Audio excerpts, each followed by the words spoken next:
got a gift, son. With that gift comes a lot of responsibility. That's why we're gonna pull you out of school. We're gonna get you a big-time agent. We're gonna hold out for the biggest pro sports contract possible. Okay, Pop. We're gonna make heaps of cash.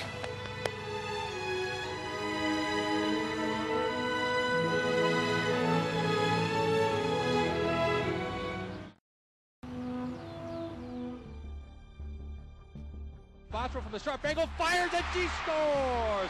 Jennifer Bottrell from along the goal line. Quick one-timer, scored! Jada Hefford, her second of the night. Exquisite finishing touch. Apps on a breakaway. Apps moving in. Wrist shot, she scored! Jillian Apps, the breakaway speed and finishing ability.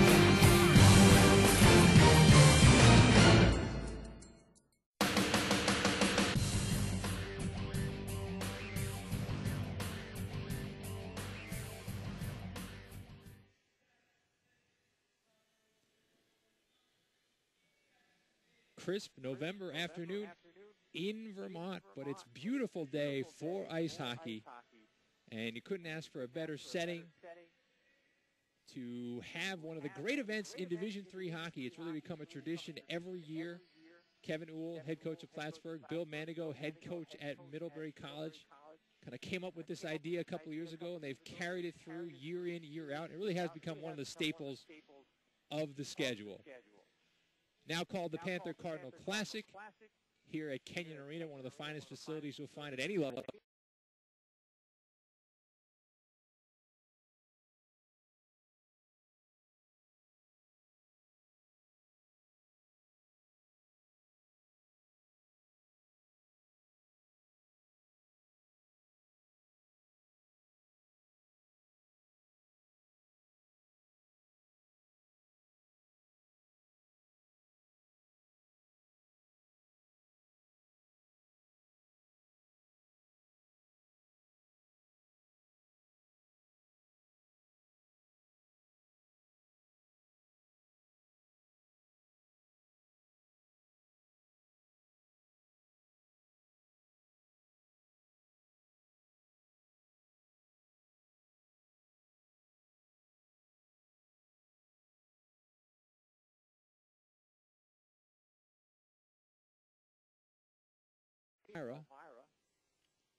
But for right now, the focus is on Williams and Plattsburgh. And Williams, second-year head coach Shannon Bryant, Plattsburgh, 33-game unbeaten streak. On paper, a tall order for the Eves. First game of the season, and might as well see where you stand right off of the bat, as they will take on the team that was 27-0-2 a year ago and 4-0 to start this season. But that's how you find out where you are, and that's how you find out where you need to get to. And Williams is a team that has been, in the past, one of those teams that challenged in the NESCAC. Maybe not quite as good as Middlebury year in and year out, but always a dangerous squad. And Shannon Bryant provides some stability. You know, you look at this Williams program, one of the things they've gone through in the last couple of seasons is a series of coaching changes. And finally now they have Bryant back for her second season. And that should provide some help to this team. As the players, talking to them this week, they feel more comfortable. Talking to Coach Bryant, she feels more comfortable. And that should set the stage, hopefully, what they hope will be a breakout season. And what better way to break out than against this venerable Cardinal team, as we mentioned, now 31-0-2, I guess you could say, if you tack on last season. And they return a lot of talent. They do have a couple of question marks, but talking to Coach Kevin Uhl, as he said, a lot of things are very much the same as a year ago. And that does not bode well for the opposition. And really, you look at the leadership structure, the captain structure of this team, you look no further than that. Danielle Blanchard, a player you'll hear from a lot today. Games we've done in the past at D3, she has been a consistent playmaking force, one of the most dynamic players in Division III. Hard to believe she's still only a junior, but over 100 points already in her career. She now puts the C on her jersey along with Julie Deverell, who you'll hear from later in the weekend, and Lindsey Brown as well. You look at this team last year, top 10, 12 scorers, only one junior and one senior on that list. Everyone else an underclassman, so very scary proposition for the opposition. For Williams, they're trying to replace a pretty sizable senior class. Look at their scoring charts last year. No more Ashley Wood, no more Anna Condino, no more Abby Taylor, so there are spots to be filled. They do have the goaltending position addressed pretty well in the form of Denise McCulloch, but in front of her, a little bit better numbers. Williams last year at the start of the season was affected a lot by fall sports seasons and by a couple of players who went to study abroad, so they were skating shorthanded really the first half of the year. You won't really see that this time around, which Shannon Bryant's pretty excited about, but at the same time, certainly even though they're a home team today, they will be the underdog trying to measure themselves against the defending NCAA champions. And then in the nightcap, mentioned Middlebury and Elmira. These are the two teams who, prior to Plattsburgh, had won all the other NCAA championships. So a great event here on tap this weekend. Let's step aside for a quick commercial break.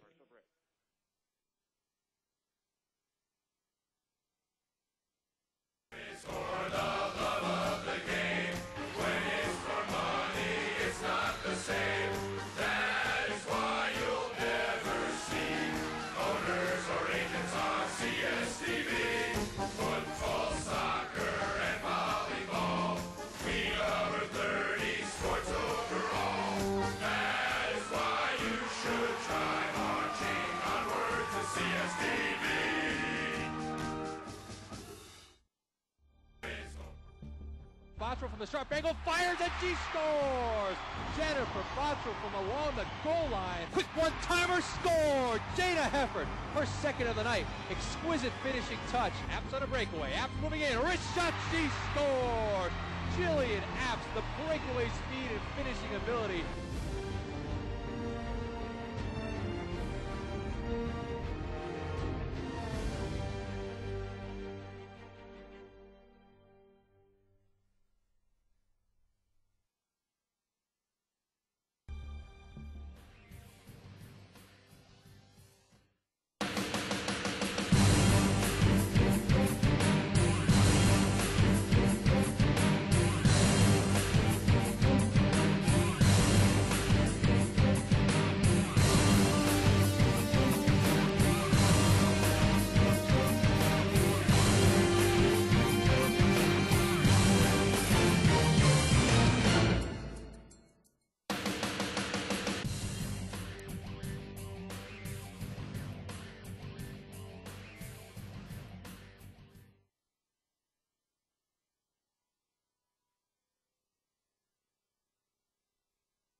The Williams East and the Plattsburgh Cardinals off to the 4-0 start as defending NCAA champions. You really look at this program that Kevin Wool has put together. This was not a flash in the pan. This was not a burst onto the scene and go all the way. This was a process. So the team that knocked on the door year after year, finally breaking on through and usurping the crown that Middlebury had held for 3 consecutive seasons, and they did it in style. 27-0-2 a year ago, and have tacked on 4 more at the start of this year, 33-game unbeaten streak and counting. Well, of course, earlier this season in Division I, we had a 32-game unbeaten streak authored by the Wisconsin Badgers, who like similar colors as Plattsburgh, that red and white, but Wisconsin eventually fell, and Williams hopes that today is the day they can put a stop to the 33-game unbeaten streak, the one that everyone else has tried to do for the past year plus, but has not been able to do so. For Plattsburgh, one of the few question marks they had coming back in net. Last 2 seasons were really able to rely on Bree Doyle. 50 victories in 58 appearances in her years in Plattsburgh, but she has moved on to bigger and better things. And Danielle Beattie, the junior netminder, is the one who Kevin Newell says it's her job to lose. The junior out of Brooklyn, Ontario. She is the upperclassman, so she gets to start today against Denise McCulloch, a senior. Hard to believe she's already a senior for the Williams East, but she's been a workhorse as well throughout her career. And underway here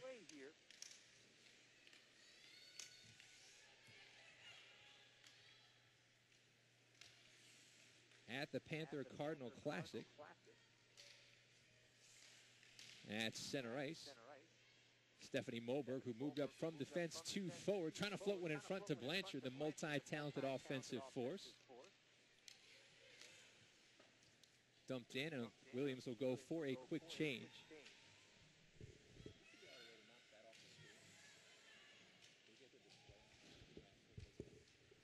Williams now trying to curl one in front. Poked up right wing and out to center ice. Fielded there by the East defense. And there is a much fuller bench on the side of Shannon Bryant in her second season as head coach. Bryant, a product of Brown University, played for Digit Murphy down in Providence. And unlike last year when the players were away during the fall season, she has a full complement to work with here this weekend. But she's up against the tall order as on left wing. Williams trying to bring it in. Foot of the wrist shot that sails wide of Danielle Beattie.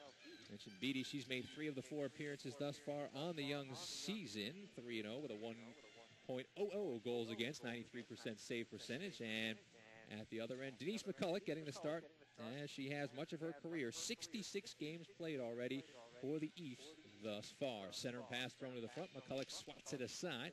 Far side, Lori Bowler, author of 22 goals a year ago, winds it back behind. The centering pass to nobody home for Plattsburgh and turned back up to center ice by Allie Morrow for the East. Content to play dump and chase. Drop back out to center ice by the Plattsburgh defense, bouncing around there. Chipped the rest of the way down by Lindsey Brown. Assistant captain in her junior season, a player that Kevin Newell says likes to do all the little things well. It's flopped in on left wing. Kayla McDougall going back to get it. McDougall circling her own net, comes out the left wing side, fumbles the puck just inside the blue line. Collision along center ice. Both number 17s get together. Williams speeding back the other way. Sarah Nowakowski, Carolyn Kwan over the line. The drop pass for the wrist shot thrown in on Beattie, but she calmly covers it up as Kwan had gone to the front. Kwan, the captain for Williams in her senior season out of Toronto, Ontario. You'll hear from her later in the weekend. Going to kind of split up the interviews, and you'll hear from the coaches on Saturday, the players on Sunday. As the faceoff will be to Beattie's left. 2.5 gone by in the first, still no score. And yes, we're aware of the display that's on your screen. We're going to try to knock that off in a few seconds. Shea Bywater, right wing side, chips it out to center ice. Dumped in from there. Blanchard trying to step underneath a check down to the back wall. Canceled out. Taken back for Williams by Kate O'Brien. Off left wing and thrown to center behind the reach of Sam Tarnaski and down. No icing, so Tara Khan back to play for the Cardinals. Bumped up left wing, held by O'Brien. Her wrist shot blocked at the point of attack by Blanchard, who kicks it on ahead and starts Moberg on left wing. Stephanie Moberg with 9 points in 4 games, curling down low. Centering pass denied by a sliding Jacqueline Burglass. Centering pass in front, Blanchard, she scores! Danielle Blanchard doing what she has done since she arrived on campus. Pops one past, her 9th of the season already, and Plattsburgh an early 1-0 lead. Danielle Blanchard, really one of the best players in Division III since she arrived. 21 goals, 41 points as a freshman. Took that to 51 points a year ago. That's point number 13 in game number 5 for her, and already 105 career points early in her junior season. Off the draw. Sampson for the Cardinals up left wing to Fairfield, and Fairfield will lob in from there.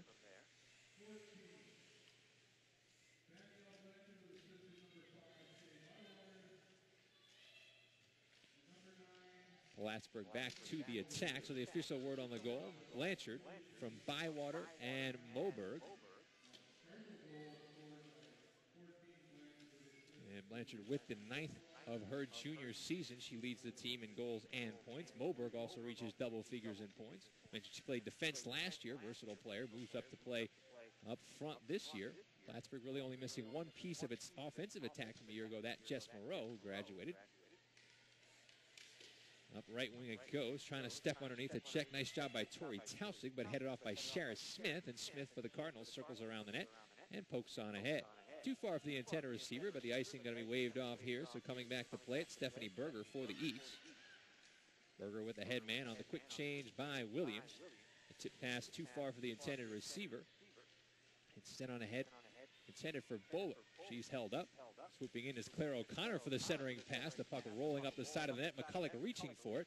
Bobbled it for a moment, but got help from her defense and clearing it around near side. Up to the near side wall, Ainsley Bryan, author of a big shot, deals down low to O'Connor. Her shot is saved. The rolling puck through the low slot. Nobody home. We got a penalty here, though, as Lori Bowler was deposited to the ice at the side of the net, and the call is going to be made for checking. And so Plattsburgh already up 1-0. We'll get a look at a power play here with just under 5 gone by.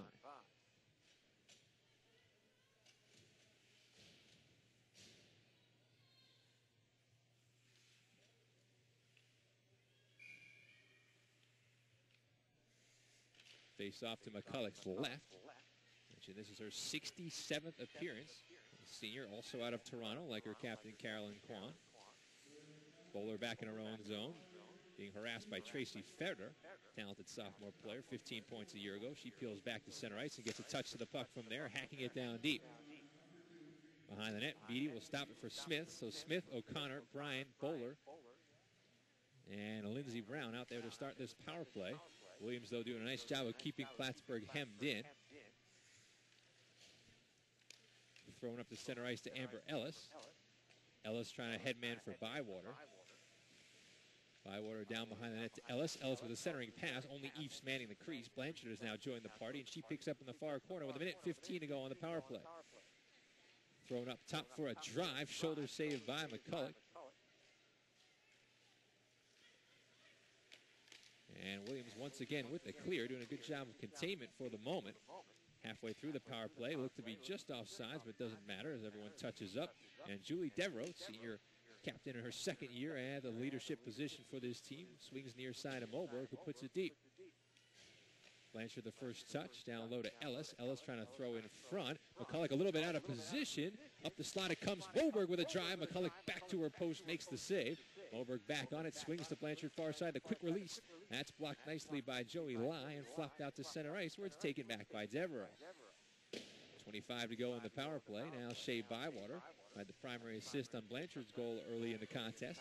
Lobs it down deep. Clearing attempt by Williams, foiled for the moment. Second attempt gets the job done as it's fired all the way down by Kate O'Brien, and the Eves going. Her wholesale changes, just about done with the penalty, which went to Mallory Green. Ainsley Bryan near side. Kate Fairfield. Fairfield over the line, trying to toe drag her way by. Spun around in the slot and knocked down. Williams gets the clear. We're back to 5 aside.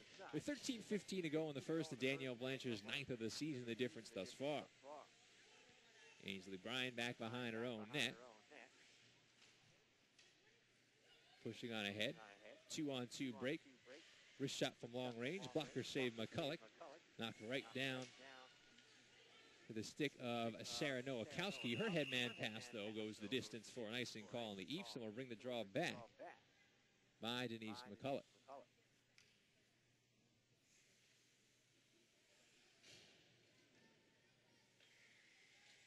Face off to the right of McCulloch, who in addition to being a senior, also an assistant captain.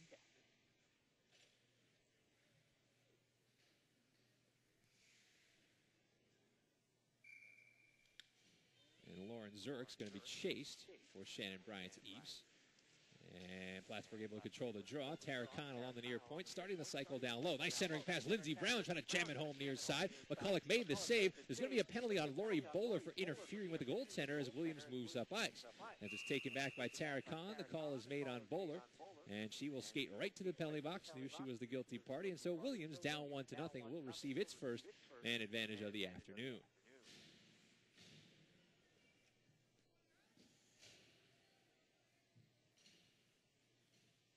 Bowler, talented sophomore. third leading scorer on the team coming in. 3 goals, 5 assists. Was in the runner-up position to Blanchard last year with 22 tallies and 38 points as a freshman. Good size and scoring touch. Williams, though, with the power play. Shot from the point is tipped wide by Ali Morrow. Quan pokes it around far side to Allison Page. Right back now for Quan. Far circle, Page. Patient spins away from Bywater. Banks down low to Quan. Plattsburgh patient as well on the kill. Quan trying to tee one up from the angle, did not go through. Quan gets to it below the end line. Forks it in front. Tipped away, though. And Bywater will cannon it the distance with 1:30 to go on the power play.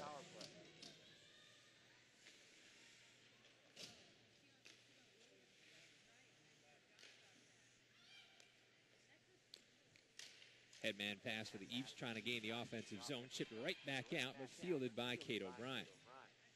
Right, looking at her options, goes on the left wing side to Page. Page sets foot in offensive real estate and waits for help. Looks like a partial change behind the play as Joey Lai heads off. Slapped down low to Carolyn Quan. Now back for Page. They continue to work that far side.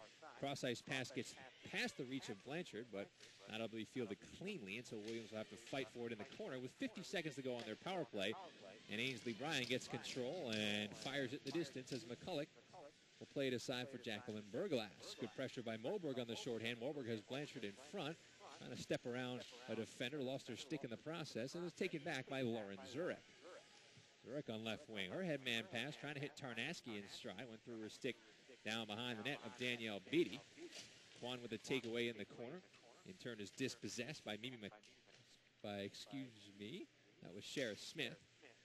Williams, though, able to hold the zone. And far side, the nice rink-wide pass. Wrist shot with traffic in front. Nice shot block down low by Sampson for the Cardinals. And now another attempt from distance, this time by Ferreter. Fought off by Beatty as well. Williams with decent attack zone time, but the power play goes begging as Bowler climbs over the boards and the puck's sitting right below her. Beatty now watches it go past her net. Sarah Sampson winding it around near side. Brown lets it go on through. Held for the moment by the Eves. Lots of red, though, over there on the near side, and Sarah Sampson will poke on ahead. That pass broken up by Catherine Mullen. Claire O'Connor trying to start back the other way on right wing. Banked into the zone. Lai taking a look around her, feeling some heat from behind from Claire O'Connor. Lai goes up the center of the ice, tipped by a teammate to center with the midway point of the first period coming up here from Kenyon Arena. Panther Cardinal Classic, defending national champion, top-ranked Plattsburgh 4-0 on the season, 33 games without a loss. Williams, along with the rest of the NESCAC, it's opening weekend for them. And Middlebury will open its season against Plattsburgh's longtime conference foe, Elmira, at 5 p.m. Eastern Time. Before Plattsburgh ascended to the throne a year ago, Middlebury won 3 consecutive NCAA titles, and the 2 years prior to that, it had been Elmira's turn to hold the crown. As Megan DiGiulio, promising freshman for the Cardinals, barrels her way down low, runs into some opposition below the end line. Plattsburgh trying to put extra people on the puck, 3-on-2, and they work it free down low. DiGiulio now lets it go through as Kayla McDougall works it up the near side to Tara Kahn. Kahn off the boards, back out for McDougall, losing on the poke check to Quan and taken back for the East by Stephanie Berger. Williams trying to find an outlet on the near side. Poked on ahead through center. Quick turnaround to Julio. Puts a drive into one that goes off a leg, then forked toward McCulloch that flutters wide of the mark. Down low, taken by Allison Page. Chipped around far side to Erin Mandigo. And yes, that is Bill Mandigo's eldest daughter, making her collegiate debut. So Coach Mandigo, who has a business to attend to in the nightcap here, is watching as a parent in the early game.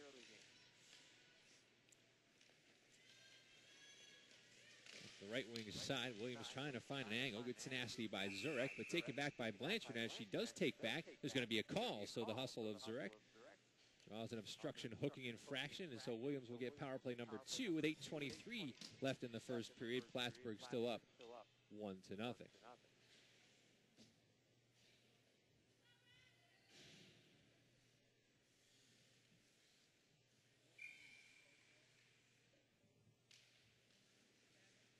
Off the draw, Ainsley Bryan dips it behind the net.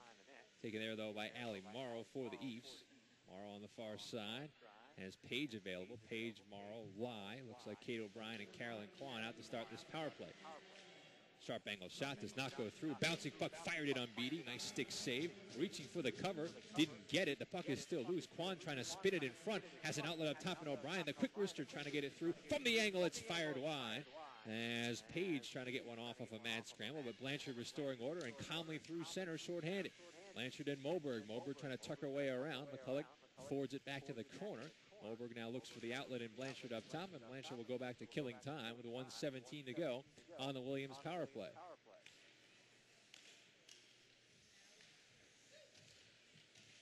Floated on ahead, through a stick and down. So Kate O'Brien's going to have to come back and reset. Pressure applied by Lindsey Brown. Brown comes up with the turnover, has Claire O'Connor with her. Trying to orchestrate a give-and-go shorthanded. The centering pass, 3 Williams players in the way. The puck rolling toward the front, but taken back finally and poked on ahead by Joey Lai. Sam Tarnasky turning with it near side. Going back to the center of the ice surface. O'Brien is dumped down there, and Plattsburgh seals it back deep to the Williams half with 7 to go in the first. Still 1-0, courtesy of Danielle Blanchard's 9th of the season. Tarnasky on right wing, lobs it deep. Shara Smith taking a look around her. It's bottled up against the back glass and double team. Williams still with 25 seconds to work with on the power play. Tracy Ferreter skips a pass near side. A wrist shot goes wide of the far post. A ricochet back to Ferreter. Final 12 seconds of the power play. Ferreter being harassed by Lindsey Brown. Deals it near side to Zurek. Zurek with a wrist shot through traffic. Tipped on goal. A nice adjustment for the save by Beatty as she got the glove down on top of it. 4 players in front, 2 from each side, and one of Tarnasky or Mallory Green. Got a touch to that one to redirect the shot by Zurek, but Beatty saw it all the way and reaching back was able to cover up. Off the draw, poke toward Beatty, rolls in on goal. A little nervous moment there, shakes her head for a bit, but we're back to 5 aside. Still 1-0 Plattsburgh, 6:20 to go in the first period.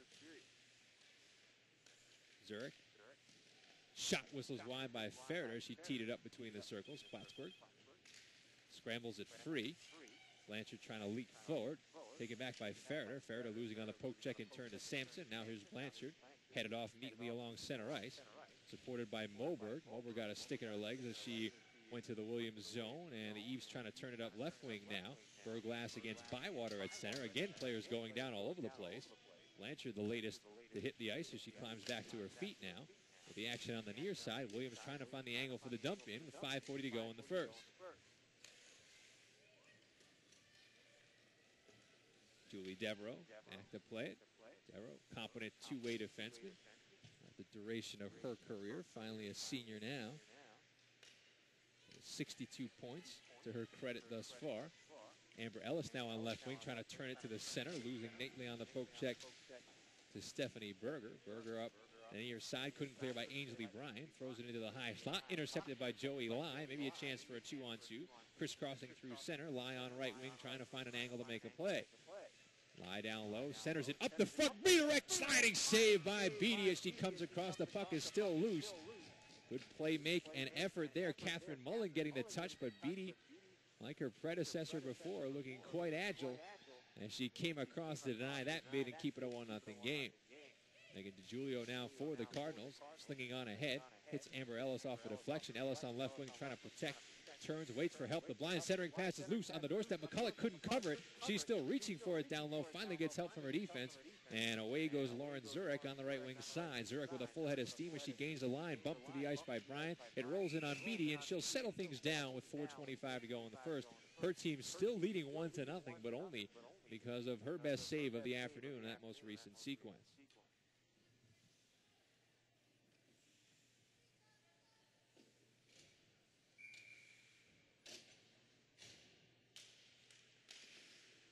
Off the draw, taken by Lindsey Brown. Brown feeding Bowler. Bowler on right wing, cutting to the right wing side, trying to make a play from there. The centering pass bounced up the skates of Carolyn Kwan. Kwan springing Tarnasky through center. Kwan spinning in the slot, turns with a wrist shot, kick saved by Beatty. Batted down toward goal off what might have been a hand pass. And there is the call from the official with 4:03 to go in the first. So early shots on goal tally, 8 for the East, 6 for the Cardinals. But Plattsburgh has the only goal, courtesy of Danielle Blanchard.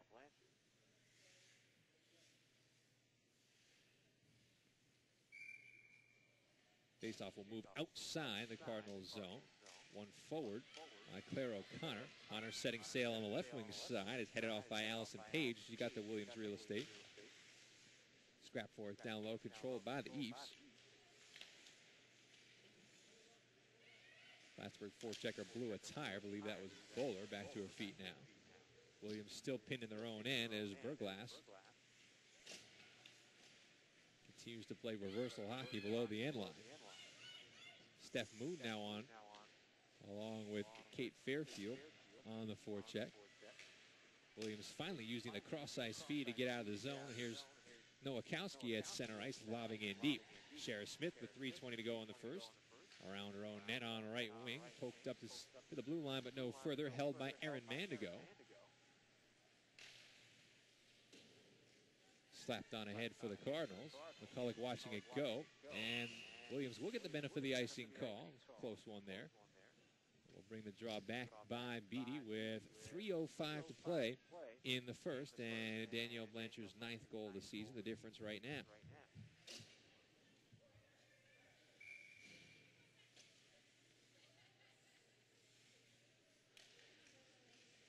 Off the draw.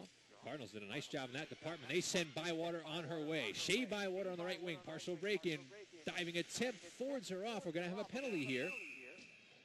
Going to have a penalty here as Bywater on the right wing side. Looking to turn the corner. A good diving recovery by the Williams defense. But in the aftermath, a penalty incurred against the Eves. And it looks like Kwan, the captain, is headed off. And so Plattsburgh will get its second power play of the afternoon. Already up 1-0 as Blanchard will take the draw between Bywater, Ellis on the forward line. It looks like Devereaux and Moberg manning the points. A wrist shot up high off the shoulder of McCulloch. Bywater and Ellis both tracking it in the near side corner. Amber Ellis on the forehand, feeding Blanchard far side half circle. Around the perimeter it goes. Moberg with a drive. Had a player in front for the deflection. Loose to the doorstep and it rolls wide off the stick of Ellis. On back around to Danielle Blanchard one more time. Up again to Devereaux, swung near side Moberg. Moberg thought about the shot, instead goes down low. Centering pass, it rolls up the side of the net. And it was stalled long enough to get a whistle there. So we'll bring the draw outside the zone with 1:30 to go on the penalty to Kwan. 2.5 to go in the first, and still Plattsburgh with a 1-0 lead.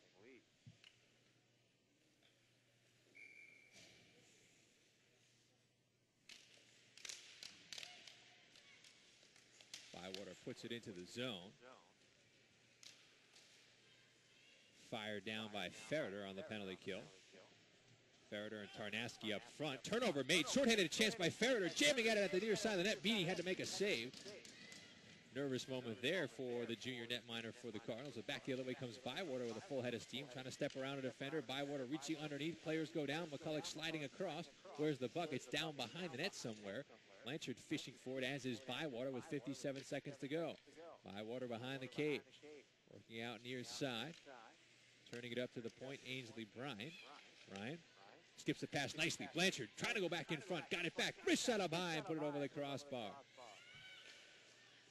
Blanchard, a player with a lot in the arsenal, both as a playmaker and a finisher.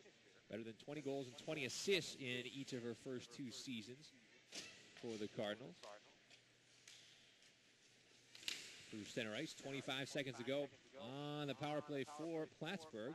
Ainsley Bryan over to Claire O'Connor. Diagonals quickly to Lori Bowler. Bowler powers through center. Bowler knifing on the right wing side. Leaves it now back for Shara Smith.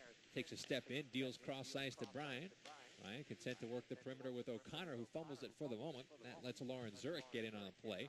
O'Connor, though, back on it. Miscommunication there as Bryan went one way and the pass went the other. So Ainsley Bryan back to her own end to play it. Power play is over. Final minute of the first period. Still 1-0 Plattsburgh. Good pressure applied by the Eves as they get back to 5-on-5, and Kwan comes out of the box. Plattsburgh now recovers, and they have the numbers down low as Bowler takes it away on right wing. Heading her off, Catherine Mullen. Bowler content to play dump and chase as she's at the end of her shift. Joey Lai back to get it. The quick turnaround, goal line extended with 35 to play in the first. Lai steps around to check through center. Glides to the right wing side. Lai still going. Finally dispossessed by Kayla McDougall. There's going to be a penalty here. This one probably going to go to the Cardinals, I would think. Nope, actually it's going to go to the Eves. As Lai had gotten together with McDougal down low. It looks like 17 in yellow got the nod for the hook. So Plattsburgh's going to close out period number 1 on the power play here. And a reminder, you'll hear from Williams head coach Shannon Bryant between period number 1 and 2. You'll hear from Kevin Uhl between periods 2 and 3. Off the draw, here comes Kayla McDougal, final charge of the period potentially. She crisscrosses over the line. Now Megan DiGiulio trying to dangle her way past Kate O'Brien. O'Brien standing her ground, realizing what's on the clock, just jams her skate against it in the corner. It's finally worked free by McDougal, trying to go up high at the buzzer, but sails it over the crossbar. And that's how the first period's going to end. Danielle Blanchard redirecting a pass by Shea Bywater to give Plattsburgh a 1-0 lead after 1. Let's step aside for a commercial break, and on the other side, let's turn over to Williams head coach Shannon Bryant. You're watching the USCHO Game of the Week.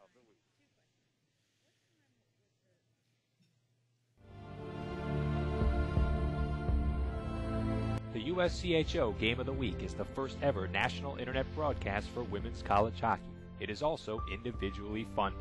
That's why the Game of the Week needs your support to maintain and expand its coverage. For more information on how to contribute, please call 212-933-0652 or send an email to uschobroadcast@yahoo.com. That's 212-933-0652 or uschobroadcast@yahoo.com.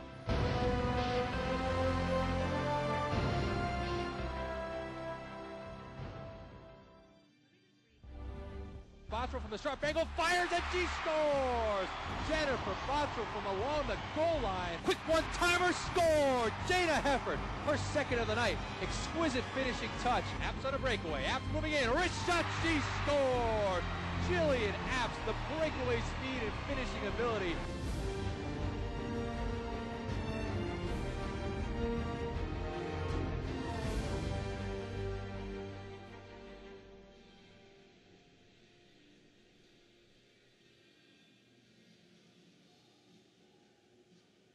My guest is Williams head coach Shannon Bryant, now in her second year with the Eves, on the eve of the season opener against defending national champion Plattsburgh. And Coach, it is year 2 for you. We've had a couple of weeks of preseason to get a look at this squad. Tell me a little bit about this Williams team and maybe the identity you hope to see emerge from them over the course of the year. Sure, I think this weekend we'll look to establish some of our team identity, and we'll look to be a hard-working, hard-skating team. That plays two-way hockey, and you can't forget about the creativity and the fun of the game. So, that's been a big focus of ours, and will continue to be part of our identity. Now, you have a bit of a younger team. You're certainly trying to replace some accomplished seniors. Go back to last year. Look at Ashley Wood, Anna Condino, Abby Taylor, right at the top of the scoring charts. How have you gone about trying to compensate for some of the things that they brought to the table? Sure, I think that's one area. Putting the puck in the net will be interesting to see kind of how that all sorts itself out. And we have some good returners in the front with Tracy Ferreter, Tori Tausig, and Allie Morrow, and then Sam Tarnaski's gonna join us. So we'll look to see which one of those kids can start to put the puck in the net for us. And I feel pretty good about the backside of our system. We're adding some pretty strong freshmen, and we have some kids returning that really start to understand the system back there. The other part of the backside is a veteran part. That's Denise McCulloch. She's certainly been a workhorse for this program last couple of seasons. Hard to believe she's actually a senior, but tell me a little bit about how she looks in her final year. Of course. Denise worked hard this summer, and she's been working hard all fall. I think she's more explosive than she has been in the past, and we're just trying to tighten up some stuff with her. I think, too, that Kate Schwed and Betsy Lauren are pushing her for that starting position, so that's helping a lot in practice day to day. So, we look for big things from Denise, and we'll try not to put her in a position where we're, counting on her for every minute as we did last year. With a fair amount of freshmen and sophomores on the squad, it falls to the leaders who are in place to take care of shoulder the responsibility. You have a captain in Carolyn Kwan. You have mentioned Denise McCulloch, but a couple of other seniors as well. Tell me a little bit about how they're approaching being the leaders for this particular team. Sure. They've had many discussions over the spring and the summer about creating a good positive team culture, and they have been the backbone of those discussions, and I think we're already seeing benefits from that, like just getting the whole team on board with that. So, just speaking off the ice, they have been great leaders so far and are really concerned about the relationships that people are forming with each other, and then how we're going to transfer that to the ice. Talking to Carolyn, she referenced sort of the style of play, the tempo a couple of times. Now that you're in year 2 and you're able to maybe make more of an impression or mold things the way you want to, tell me a little bit more about that style of play that you want Williams to be employing this year. Sure. Again, hardworking and hard skating in the effort areas, all over the ice, pressuring the opponents and creating turnovers, I think, is going to be an important part of our game. That just includes two-way hockey. Get out there for 30 seconds, work hard, goal line to goal line, and then get off and send another set out there. So, that's what we're really looking to do. That tempo and pace is going to be a part of our vocabulary all year. Now, one of the situations you came into last year is, Williams is a great college in addition to being a great athletic program. So you had a couple kids who were away. I remember you were very shorthanded to start the season last year. Tell me a little bit about how the depth chart looks this year, and maybe kind of how much of an advantage you have if you don't have to deal with sort of 3, 4, 5 players who are off playing fall sports or off overseas studying. Sure, I think that's going to be that'll be a big plus for us. As far as starting out with some numbers that are pretty decent, and being able to go deeper into the roster, I think, is going to be important for us. It's just hard to play the game with 14 skaters. So, we have more depth this year. I think that's going to help us right out of the gates, and emotionally, down the stretch, I think it will too. You mentioned some of the players you have to replace. That, of course, creates opportunities for the returnees and for the newcomers. Tell me a little bit about some players who, in the fall and the preseason are looking like they might be poised for a breakout-type season. Sure. I think, Sam Tarnaski's coming back from a knee injury, and she is just hungry and ready to go. She'll play forward for us, and I can see her putting a lot of pucks in the net. Another kid, Tracy Ferreter, she's a sophomore this year, and I can just see a more competitive edge to her game, which I'm very excited about too. And I think as far as a Joey Lai in the back, she's just a real creative player and makes some good decisions with the puck, and she's ready to go too. I think those 3 players, I think we should take a good look at to see some big things from them this year. As far as team goals, have you laid out anything formal or anything official for this squad, or is it really too early to kind of put anything postseason related on the table yet? Sure. We've definitely talked about that. I think that's a discussion that we have every year, and we've talked about being in the hosting a NESCAC playoff game, and then being in that championship game, and being competitive at that level. So that's something that's definitely on all of our minds, and we've set that out as a goal, and we've set goals accordingly, some process goals in which, give 100% every day of what you have, and working hard to understand the system and being a total team player. I think all that will help us work towards those kind of NESCAC championship goals that we've set.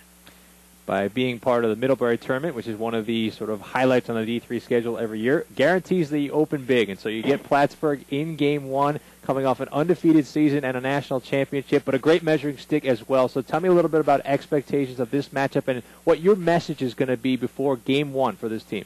Sure, and I have to say, we've kind of already discussed that a bit, and it's come a lot from the team, is that we want to take this first game and this first weekend as a really a time for us to focus on us and Williams hockey, defining what Williams hockey is, Plattsburgh's a great team, obviously, and they've had some huge success, and no doubt we'll have our hands full. But our major concern for the 60 minutes that we play against them will be how we're performing and if we're performing to our potential.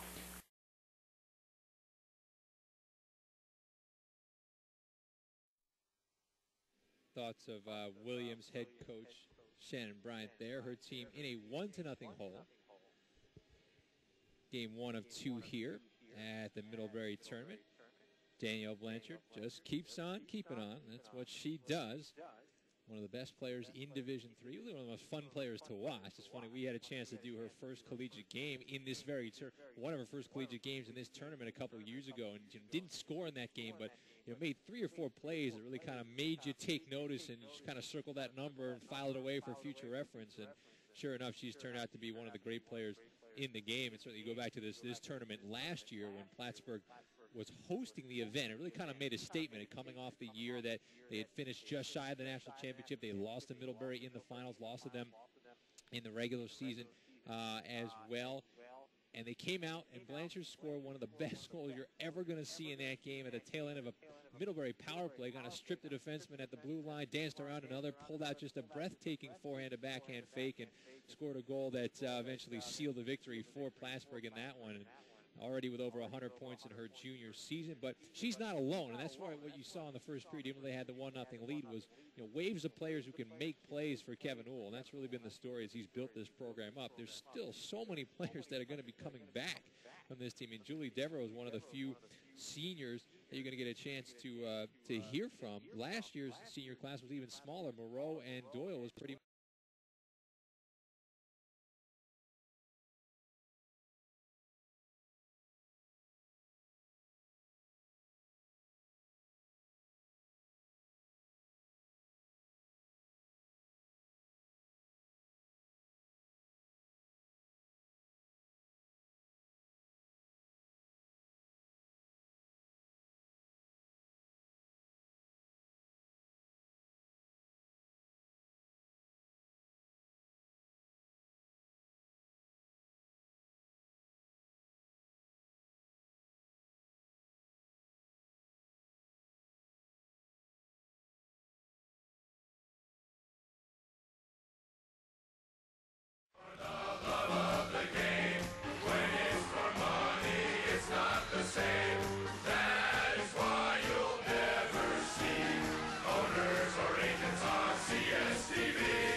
The USCHO Game of the Week is the first ever national internet broadcast for women's college hockey. It is also individually funded. That's why the Game of the Week needs your support to maintain and expand its coverage. For more information on how to contribute, please call 212-933-0652 or send an email to uschobroadcast@yahoo.com. That's 212-933-0652 or uschobroadcast@yahoo.com.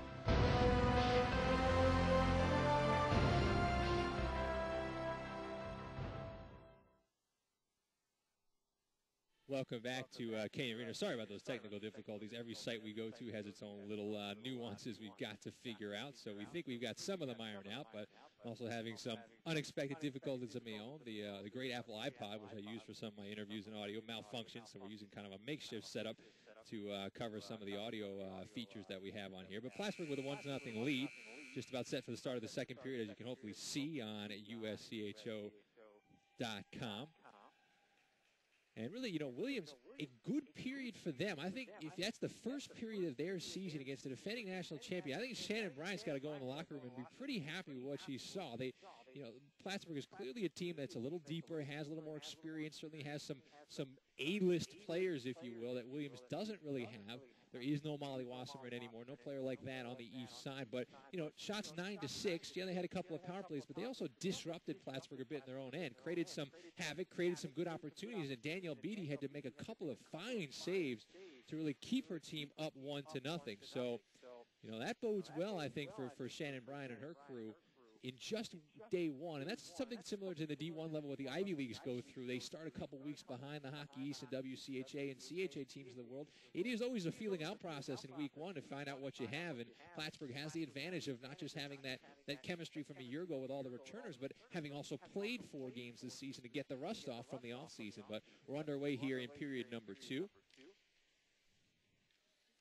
Kicked out to Julie Devereaux on the point. Still a Plattsburgh power play. So a big start to this period. There's Blanchard down low. Nice little shot block at the nick of time. As Lauren Zurich, who's been very apparent in this first period plus. Freshman defenseman, 5'3", out of Plymouth, Minnesota.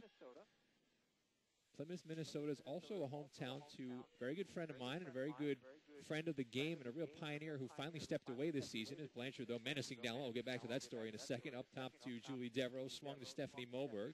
Right back now, Devereaux feeding Blanchard near side. A potent Plattsburgh power play, but a nice little stick tip there by Sam Tarnaski to get the clear. Plymouth, Minnesota is also the hometown of one Laura Halderson, who really one of the great pioneers in this game, playing at Princeton in the 80s, coaching at Colby and Minnesota. Minnesota's only coach since their inception in '98, calling it a career before the start of the season. And I've talked to Laura a couple of times since she retired. She's very much at peace with the decision, and you might hear her on the program once in a while in the future. Now she can join the dark side of the media as Plattsburgh trying to find the finishing touch on the power play, but McCulloch up to the challenge, sliding after it on the near side. A couple of players for each side. Good tenacity by Claire O'Connor. Dug that free from her knees, and here's a Lindsey Brown with a drive. The save by McCulloch. Bowler sweeping at it on the doorstep, couldn't put it home. Bowler leaves behind that. Centering pass in front. Good stick-on-stick defense. Brown had no lumber to work with. And now it's Ainsley Bryan feeling heat from Ferreter at the point. Ferreter coming up with the turnover, and she sets sail through center ice on the left wing side. Ferreter wheeling it down low, pushed to the ice by Moberg. Penalty is over, so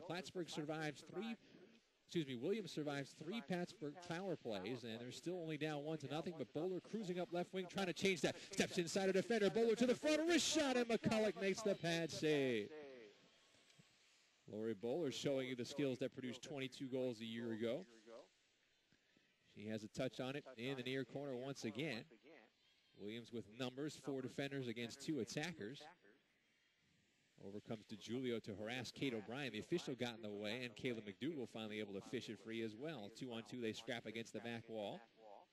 I think it's getting a little more physical here in the early going of the second period. Plattsburgh up 1-0. Lobbed on ahead, taken at center by Bryant. She keeps the rink tilted in favor of the Cardinals for the time being. Turnover in front, backhanded toward the goal. It's loose in the goal mouth, but McDougall couldn't put it home, and Williams scrambling a little bit defensively as Plattsburgh appears to be playing on a 100-foot sheet of ice for the moment. Behind the net now, taken back up the near side. Batted to the point, not past DiGiulio. Amber Ellis now with it, trying to center in front. That's tipped away, not out of the zone from her knees. It's held by Cara Bueller. Far side, DiGiulio just teased one up, but she's at the end of her shift, so she was more content to keep the puck deep. On comes Brittany Mead to forecheck. Plattsburgh going into the bench. McDougall trying to center. There's Devereaux up top. Big windup. Let's fly with traffic in front. McCulloch with the blocker save. Devereaux slides it over to Mead. Mead on down to Kate Fairfield. Williams desperate for a clear. They'll take an icing if they could get it, but they can't get it through center ice. A quick turnaround. Mead was camped out along the blue line, hoping for a quick turnaround, but that out of her reach, and it actually becomes an icing, so a good break for the East will bring the draw all the way back down. 16:25 to go in the second, and Danielle Blanchard's 9th of the season is the difference right now. 1-0 in favor of the defending national champions. Face off to Beattie to left, and Beattie has been impressive. She has large skates to fill. Quick shot, and there she is again. Very calm, economy of motion. Doesn't really flash a whole lot, doesn't really flop a whole lot, just kind of fills that net and holds her ground, and can be acrobatic when called upon, as she showed on that sliding post-to-post save in the first period.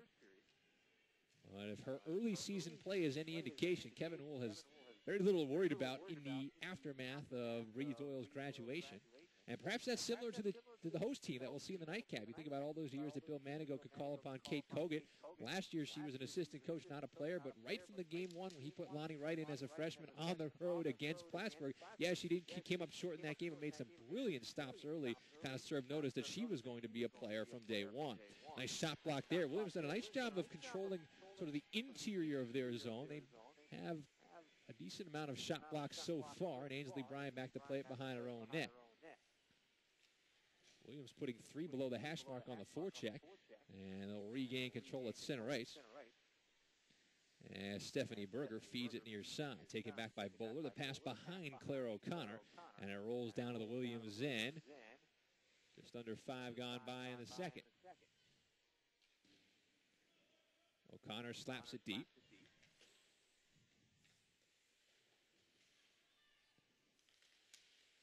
Bowler finally with a handle on it. Kind of a hot potato puck in the zone there for a moment. Williams able to slap it back out to center ice. Bowler drops it back in. Fielded cross ice. Mimi McClatchy trying to rink wide it through center. Bounced off a skate. Wound up in the possession of Shara Smith instead. Shots on goal have tipped the other way. Williams had the 9-6 edge through 1. Plattsburgh has 7 to Williams 1 here early in the second. Power play helping that cause. Lauren Zurich. Pass nearly tipped away by the long reach of Bowler. She'll just put it into space and down. This should be an icing call in the East. And there's the whistle. One thing looking at this Williams team, remembering how they looked in the first game last year, which came against Elmira, they look much more confident in what they're doing. And talking to Carolyn Kwan this week, she said, yeah, I mean, I think having Shannon Bryant for a second year, where we know her and she knows us, has definitely been an aid to putting systems in place and working on some things that maybe they just didn't have time to do in the preseason last year when they didn't have a lot of numbers and were really just sort of trying to figure out their coach and learn who she was as a person, let alone as a hockey instructor. A long drive here by Devereaux. McCulloch sees it all the way, makes another stop. Her 13th of the afternoon. And so while Williams does not have the star player and is certainly kind of trying to replace some pretty good seniors last year in Condino, Wood, and Taylor up front, they've worked hard in the first kind of 25 minutes plus, and they've created some chances for themselves. And they're still hanging around, down 1-0. And when you're playing a team like Plattsburgh, hanging around is not a bad place to be if you can keep doing it over the course of 60 minutes. Kayla McDougall down deep in the offensive zone. Hemmed in there. 2-on-2 scrap develops. Forked free by DiGiulio. Right back McDougall goes off her skates. Williams trying to get more aggressive defensively. Loose puck dug free. One-handed in front. Scramble is on. DiGiulio trying to control. Rolled away from her. Gets help from Bueller. Bueller hammers it down behind McDougall. McDougall trying to center. That was broken up by Sarah Nowakowski. Nowakowski gets help from Burglass, the 5'4" freshman defenseman out of Milford, Connecticut. And Williams gets the clear. Applying pressure through center. Tori Tausig.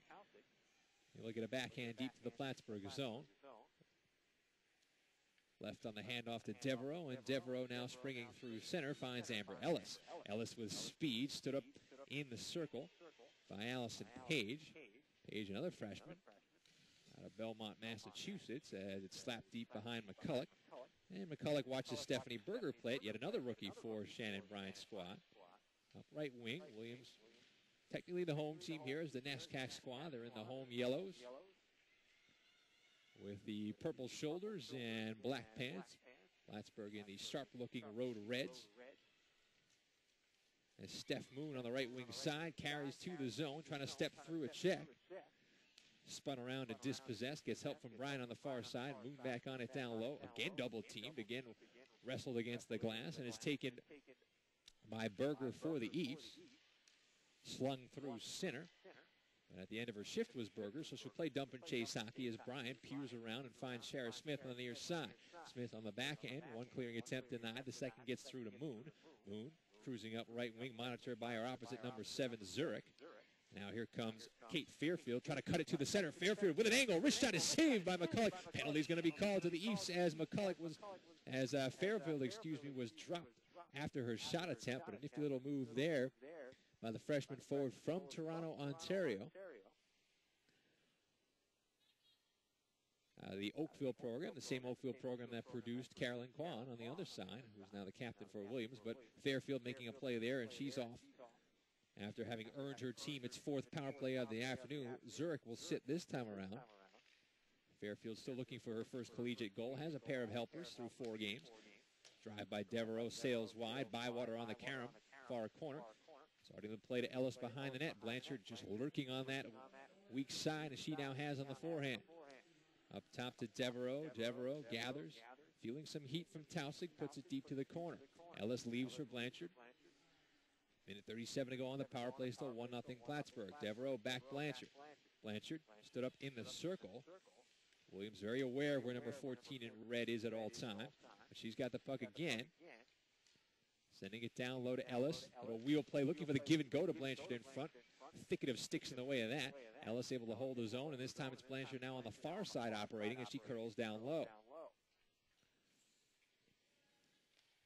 As Kevin Ohl says, probably their best player, probably their hardest working player. Always a good combination to have in a star. Blanchard putting it to the front. Nice diving attempt by Line. She gets the clearance, and she got some oomph behind that one. 55 seconds to go on the penalty to Zurich. 11:13 to go on the stick. It's still just 1-0 Plattsburgh. Plattsburgh asserting control here in the second period. They have already 9 shots after just 6 in the first 20 minutes. But it's still just 1-0 as Bowler plays on the left wing side. Still with it up top. Errant pass intended for Lindsey Brown. Brown with 14 goals and 33 points a year ago as a sophomore, now an assistant captain. Ryan on the swing. Here's Smith. Smith in rhythm, but the wrist shot was tipped wide by Ferreter. Rolling puck, goal line extended near side. Plattsburgh should still have possession, but O'Connor dispossessed by Lai, who's done a nice job on this penalty kill. And now Ferreter has some room to operate shorthanded with Tarnasky 2-on-2. Tarnasky stays on side. Here's Ferreter looking for the wrist shot shorthanded. Rolls it wide of the post as Bryan might have gotten a piece as well. Final 10 seconds of the power play. Tarnasky trying to throw it to the front. That hit off a leg and went to Ainsley Bryan instead. With midway point of the hockey game coming up and just about back to 5-a-side, Plattsburgh's going to be guilty of icing here. And so the draw will be back by Beatty with 10:18 on the second period clock. And Danielle Blanchard's 9th from Bywater and Moberg is the difference thus far.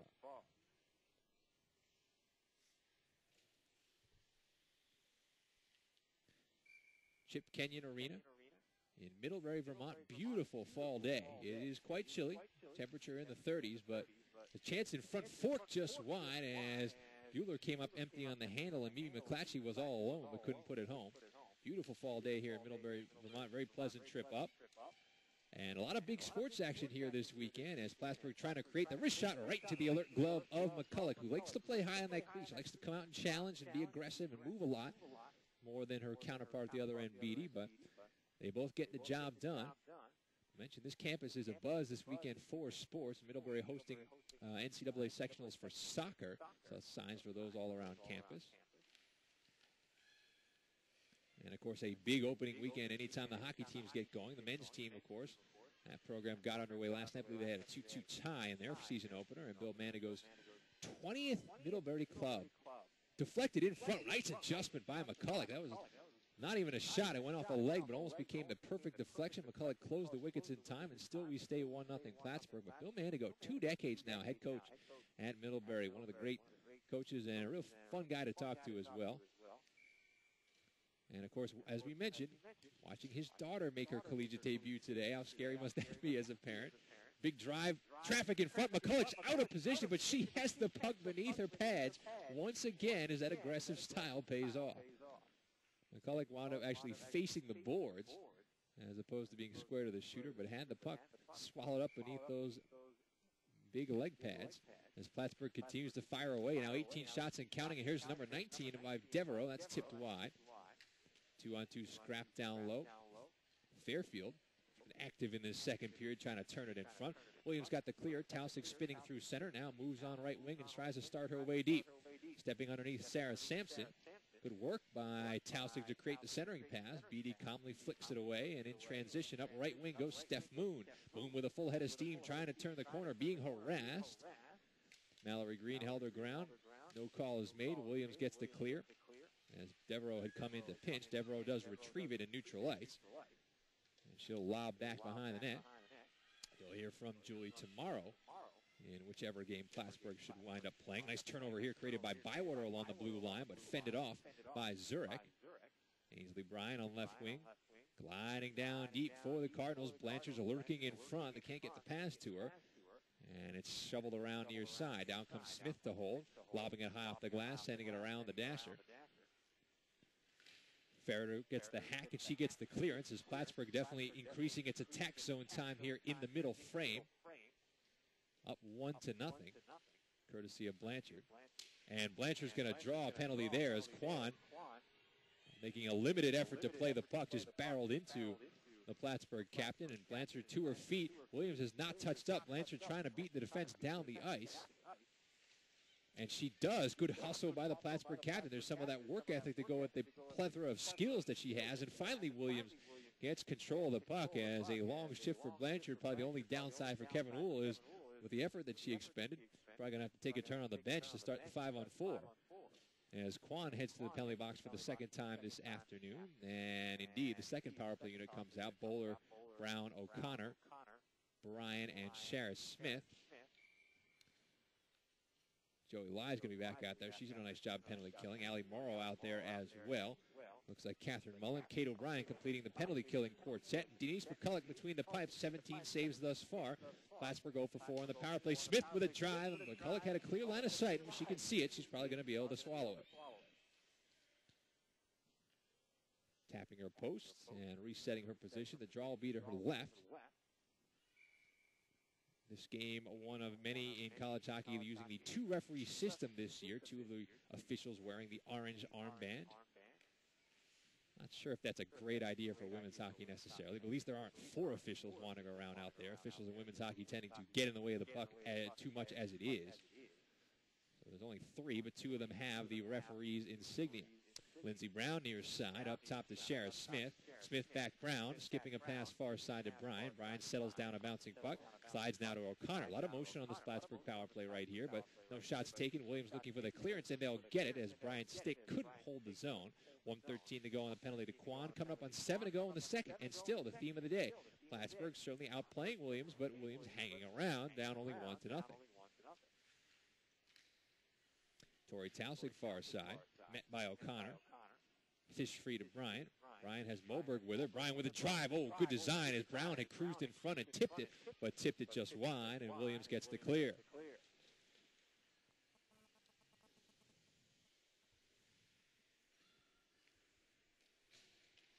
Moberg now through center. Full head of steam for Stephanie Moberg. Moberg trying to thread her way through. McCulloch will cover the loose puck.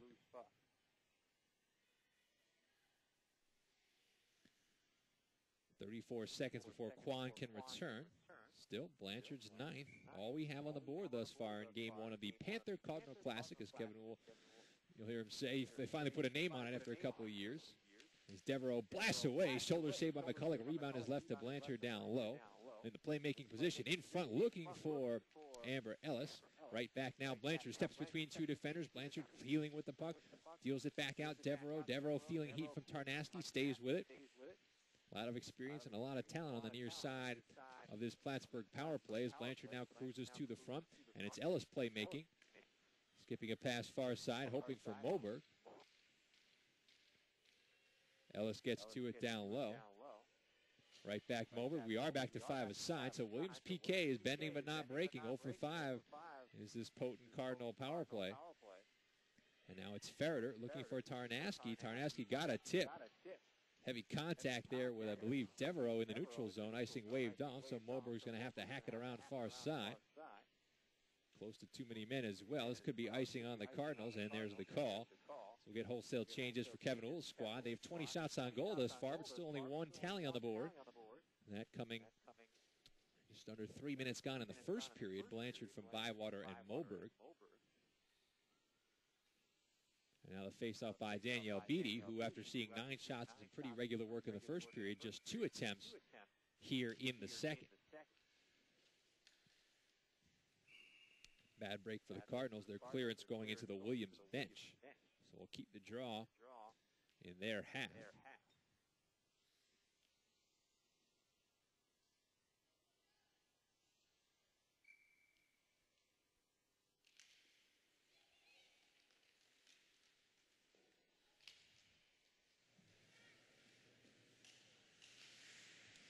Plattsburgh right back to the attack zone. The puck is stuck on the side of the net. And there's finally the whistle as McCulloch clamps it. A little bit of choppy play here as we come up on 5 to go in the second period. Close to hear from Elmira and Middlebury. And the winners and losers, of course, will square off tomorrow. Consolation Championship, same time. 2 p.m. Eastern, 5 p.m. Eastern for the 2 games. And you'll be able to watch all 4 this weekend as we continue our potpourri of women's hockey this year on the USCHO Game of the Week, the different business model that we've had to put in place as things have evolved. There's a chance, quick turnaround, Fairfield's trying to jam it short side. The puck is still loose, and McCulloch gets help from a defender as Ferreter actually pushed it underneath her goaltender long enough to draw the whistle. Fairfield wound up flat on her back, and she looks to be a little bit shaken up. Did not see that contact after McCulloch And Ferreter had covered it, but Fairfield looks to be the worse for wear. Certainly hope that the freshman is okay. He's had a good second period for the Cardinals, as she will be attended to. Kate Fairfield, 5'3" freshman out of Toronto, Ontario.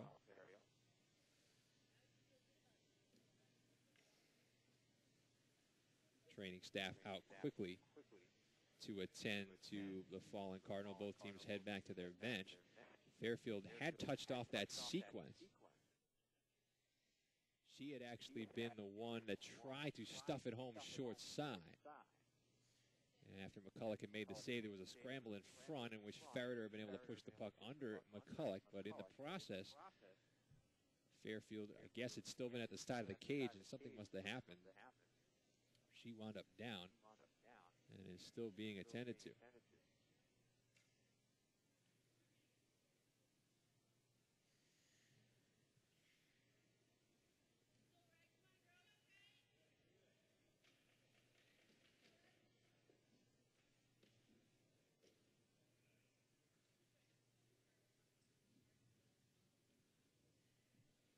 Now sitting up, always a good sign. And appears to be climbing back to her feet largely under her own power. So hopefully just had the wind knocked out of her there. Now she's actually skating a little bit slowly, but, you know, looks to be fairly normal stride. And both teams applaud. And she'll take a seat and grab her stick. So hopefully we'll see her back in action soon. The draw will come to McCulloch's left. All the things that we're trying to do this year, trying to get to a lot of different parts of the women's hockey world. Just so happened that Division III was in the leadoff position. Didn't really plan it that way, but at Stevens Point, Gustavus a couple of weeks ago. So you got to kind of look at some of the teams, a couple of the best Western teams in D3 from a year ago. And now, of course, you got 3 of the top 5 in the nation right now here this weekend. And later on in February, we'll be back here at Kenyon Arena when Amherst, a great story last year, Amherst charging into a Frozen Four, backstopped by precocious freshman goaltender Kristen Ellick. And Kristen Ellick was back at it last night in their season opener. A 2-0 shutout against Bowdoin, spoiling the coaching debut of former Canadian national team captain Stacey Wilson for the Polar Bears. And here's Tarnowski, maybe a 2-on-1 if they hurry. Tarnowski on left wing, trying to go across. Nice shot blocked by Tara Kahn. Plattsburgh bench liked that one. Off the bench, though, Williams still attacking the centering pass. Blocked up the high slot, gathered by Amber Ellis, and Ellis will turn it back to center ice. Nice little pass at close quarters. Megan DiGiulio tucking to the backhand, floats it on goal, saved by McCulloch. She stops to follow as well, and keeps it a 1-0 game with her 20th and 21st saves of the afternoon. So on February 16th, that'll be our other Division III game after this weekend. We'll be back here at Middlebury when Amherst comes to town. Those two teams locking up in a bona fide classic in the NESCAC championship game a year ago. Ellick save after save in that one. Amherst prevailing 2-1 in triple overtime against the Panthers. Long distance shot on Beatty, bobbled it for a moment, and a big pileup outside the crease as Williams went ferreting after the rebound. But Beatty had it smothered, so we'll get the whistle. 3:48 to go. Doesn't look like we'll get any infractions out of that action. And we'll just set the draw to Beatty's left. She looks to be okay as well. We'll hear from Kevin Uhl in the second intermission. Interesting storyline. Both of these head coaches not just involved with their respective college programs, but doing some work on the international level as well. Kevin Uhl only had a chance to catch up with him before today's game. Why? Well, because he was in Sweden most of the past week as an assistant coach for Team USA, along with Jackie Barter of Ohio State and Paul Flanagan of St. Lawrence. The U.S. winning a silver medal in that Four Nations Cup. Canada still reigning supreme. Shannon Bryant was active during the summer with some of the younger age U.S. teams as well. As here comes Moberg on the backhand. That's denied with another shot block. It was Lauren Zurich. So good to see some of the coaches at the Division III programs also getting tabbed to participate as Blanchard, with help from Bywater, who sails it high. Eves might have been lucky not to get called there as Blanchard was tripped up going to the front. Bywater trying to turn in center. Cutting was Moberg. Good design, but again, a Williams stick in the passing lane. Denies a clean handle. Plattsburgh, though, holding the zone. And as it's floated in on McCulloch, she couldn't control that fluttering puck. Set up the center. Sheriff Smith holds it just along the blue line. Down low to Moberg. Blanchard, a lot of hard work in front. Redirected, she puts it just wide. Big time work ethic there from Blanchard, who wearily heads to the bench after a very strong shift, but continuing to snake and dip and dodge her way in front, and finally got the stick free for a good opportunity, but put it just wide of the mark as it stays 1-0 with 2:19 to go in the second. In front, Lindsey Brown, skate to stick transfer, came up empty. Brown will retrieve far side, kicks it back out. On the nice swing, Devereaux with a lane, steps in, player goes down, so she puts it deep to the back wall instead. Williams, tight perimeter in deep. O'Connor with a wrist shot, and McCulloch will scramble away and wisely cover it up to get her team some fresh defensive legs on after a long shift in their own zone.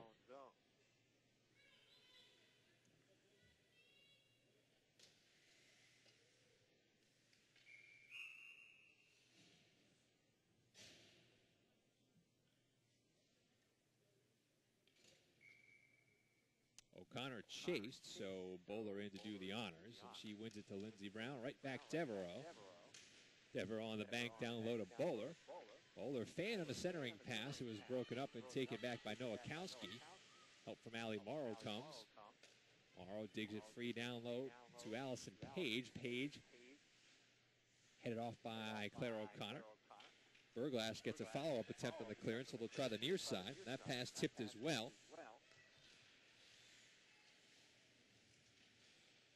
Nowakowski kicking at it. Bowler trying to hold it.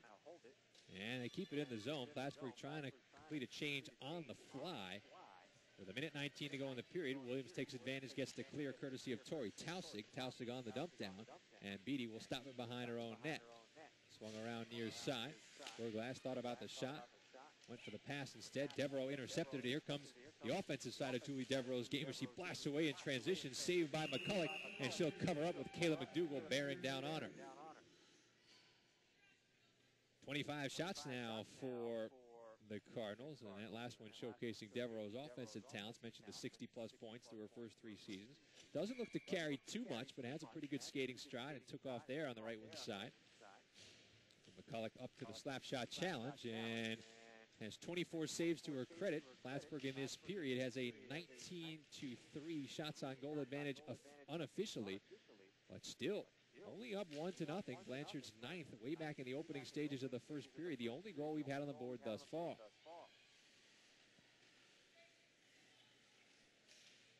This game perhaps reminiscent of the contest that Plattsburgh and Williams played in this very tournament a couple of years ago, where Plattsburgh had the run of play, got the lead early. Williams kind of hung around, made a charge late. And that one actually had to be won 3-2 on a late goal by Jen Clark right after Williams had tied it. Face-off now at center as the puck went out of play. 22.9 on the clock. Blanchard on to take the draw and close out the middle frame. Loses it, though, to Lai. The muscles into the zone. Smith takes it back using the indirect pass. Finds the tape of Bywater. Bywater chips it deep. Moberg trying to go underneath Kate O'Brien. Oh, big collision behind the net. Blanchard was shaken up. She's a little slow to get back to her feet. Looks to be okay.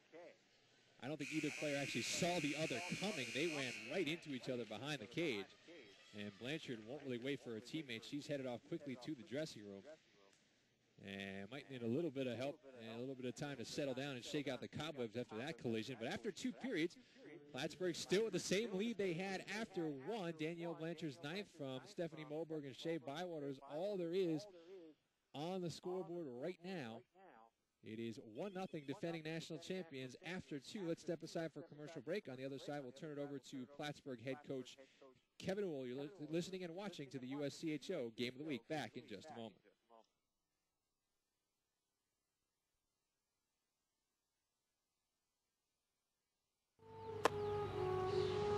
You got a gift, son. With that gift comes a lot of responsibility. That's why we're going to pull you out of school. We're going to get you a big-time agent. We're going to hold out for the biggest pro sports contract possible. Okay, Pop. We're going to make heaps of cash.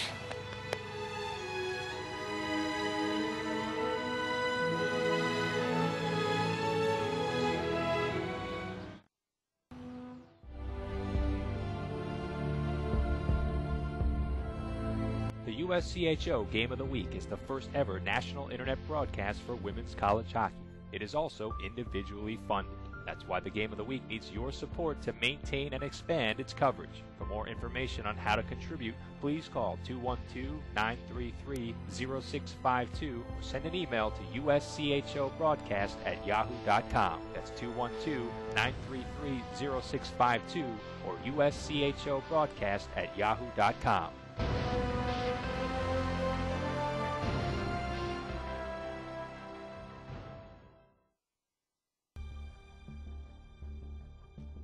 Bottrell from the sharp angle, fires and she scores! Jennifer Bottrell from along the goal line. Quick one-timer, scored! Jada Hefford, her second of the night. Exquisite finishing touch. Apps on a breakaway. Apps moving in. Wrist shot, she scored! Jillian Apps, the breakaway speed and finishing ability.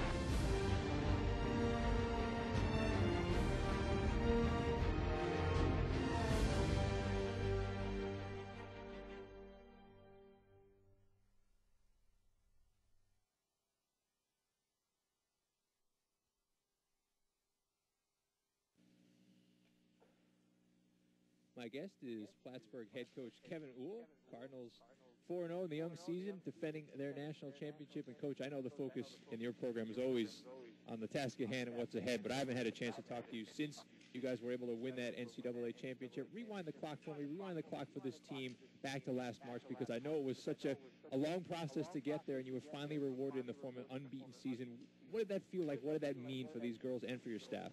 Well, I think for the team and probably more so for the coaching staff, it was relief, to finally win that last game and to win the national championship. But it was a great accomplishment for our kids.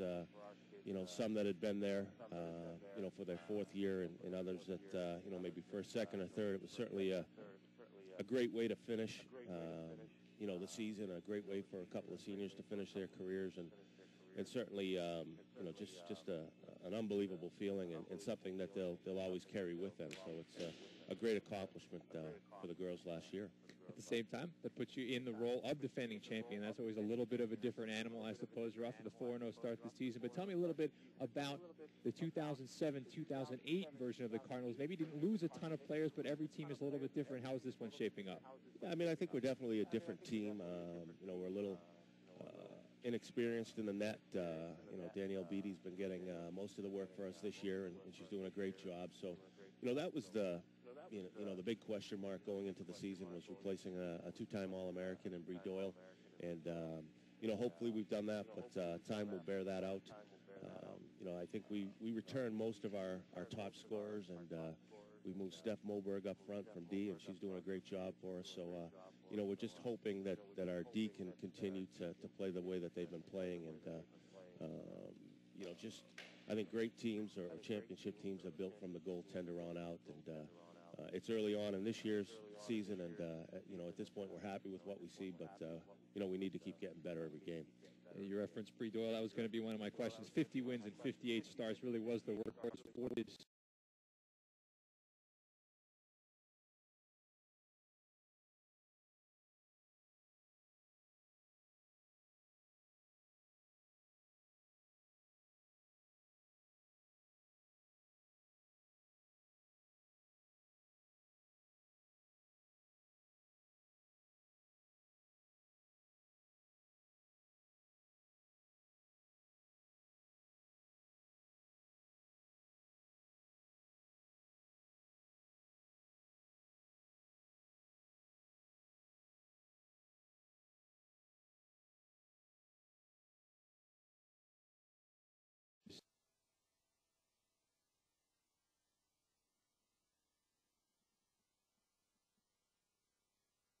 Front of her for 2 years has really helped her gain some valuable experience, and she's done a great job so far, and hopefully she can continue to do so. You also have a great core of leaders, certainly in their on-ice accomplishments. Julie Devereaux, Danielle Blanchard, Lindsey Brown, all very accomplished. Tell me a little bit about them, not just as players, but as people, now that they are captains for this team. Yeah, Julie Devereaux was a captain last year, and has really developed into a great leader for us. She's been an excellent player from day one, and she just continues to get better. on the ice and certainly in her role as captain. She's matured a great deal in the last year, and she does a great job for us. And Danielle Blanchard obviously is a pretty special player on the ice, and arguably our best player. She's probably our hardest working player too. So it's great when you have a captain that not only is your most talented player, but also gives it everything she's got every day in practice and every game. And Brownie, she just does the little things on and off the ice. She doesn't make many mistakes. She's not flashy, but she gets the job done. One of the scary things, I think, for the opposition looking at your team last year is you go up and down those top 10, 12 scorers, and other than Devereaux, the junior, and Jess Moreau, who's moved on, freshmen and sophomores, all the way through that list, which means they're still maturing. Who are some of the players, we know about a Blanchard, we know about Lori Bowler. Who are some of the players who maybe came back and took that next step this year? Well, we look for players like Amber Ellis, who had a pretty good freshman year as well last year. Kayla McDougall, another freshman last year, sophomore this year. Someone to step it up, as you said, to that next level. I look for those two kids for sure. Megan DiGiulio is a pretty promising freshman as well. Shea Bywater, junior this year. She had a great finish to last season, and she's continued to play well. Steph Moberg, as I said before, we moved her from defense to forward, and she has a lot of offensive ability. So I think there's some players there to watch for sure. How have you kind of couched season-long goals? Because for so long you were so close. It was pretty obvious what was in the players' minds. Now they have it. Now they're on top. How are you sort of positioning them for holding on to that spot? Well, you know what? We just, and it sounds cliche, but we really don't talk about, the future. We just really handle things day by day. We try to compete every day in practice and make the girls work hard and earn everything in every practice and every time they hit the ice. And I think that,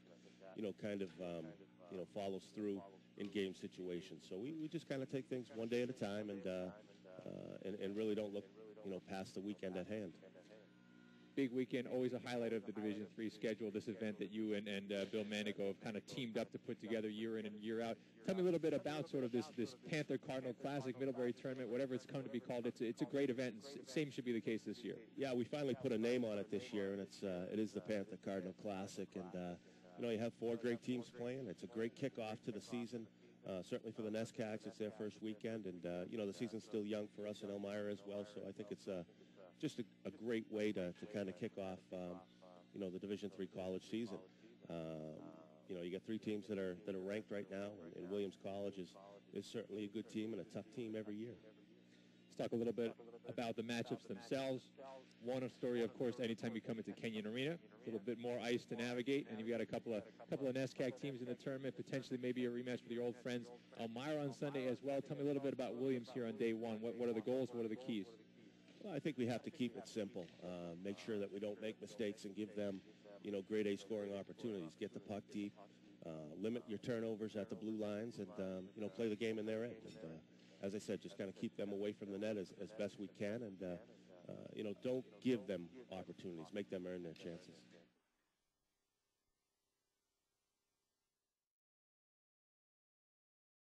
It's not the same.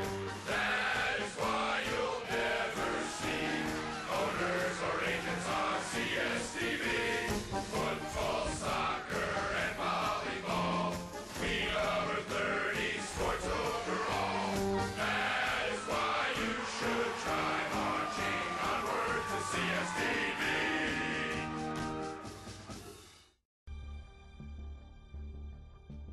Bottrell from the sharp angle, fires and she scores! Jennifer Bottrell from along the goal line. Quick one-timer, scored! Jada Hefford, her second of the night. Exquisite finishing touch. Apps on a breakaway. Apps moving in. Wrist shot, she scored! Jillian Apps, the breakaway speed and finishing ability.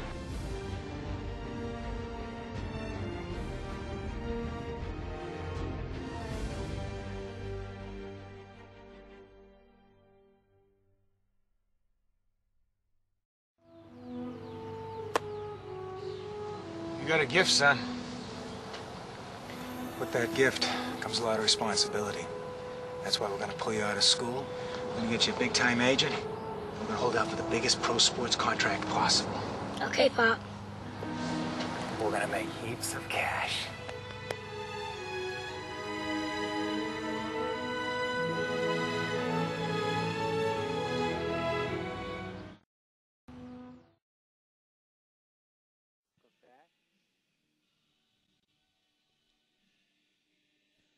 Welcome back to Kenyon Arena between periods 2 and 3. Thoughts of Kevin Wool there.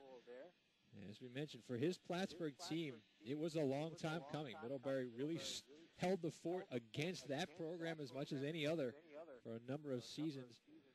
But in sort of, I guess, true storybook fashion, Plattsburgh won as an undefeated team and won by defeating Middlebury 3 times over the course of last season. That's one of the things that makes Division III great. Even though there's different conferences, a lot of the top teams, they play each other so much, it almost feels like they're always in the same conference. You look at Middlebury, Plattsburgh, Middlebury, Elmira out west, Gustavus, and Stevens Point, Gustavus and Wisconsin Superior. They're always playing each other in the regular season a couple times, and because of the regional nature of Division III, they tend to run into each other in the postseason as well. So the conference lines often get divided, often get blurred over, especially near the top. And Plattsburgh-Middlebury, the rivalry that's emerged there over the last 4 to 5 seasons is certainly a case in point. But right here for Plattsburgh, still some work to be done. They do have a 1-0 lead. They are playing fairly well. I think that second period, Kevin Wool would say, is much more indicative of the way his Cardinal squad is capable of playing, launching 19 shots against Denise McCulloch, limiting Williams to only 3 attempts, but McCulloch 19 for 19 in save opportunities in that period. So still, after 2 periods of play, Danielle Blanchard's 9th from Stephanie Moberg and Shea Bywater in the first 3 minutes of the contest. That's the only goal you have on the board right now. Danielle Beatty's been cool, calm, and collected. First chance for us to see her in person. She has been impressive in her limited looks, and I think when you 10 goal for a team like Plattsburgh, there is an art to that. You're not going to face 40 to 50 shots a night. There's a pretty strong squad in front of you. So part of the adjustment is being able to make saves, being able to make timely saves and big saves, and at times being able to do it when you haven't had a lot of work. So Beatty, in that second period, Williams had 3 shots. One of them was off a broken play, a quick shot from about 6 feet, and she was able to make the stop and keep her team on top by a count of 1-0 as we get set for the start of period number 3. Dumped down by the Cardinals. Eve defense able to get the breakout. Fired back in. Devereaux had one foot on the red line, so no icing. Moberg spilled into the boards. She's a little bit slow to get up now. And a whistle comes from the official. Follow up on Blanchard. She is fine. She was just shaken up at the very end of the period.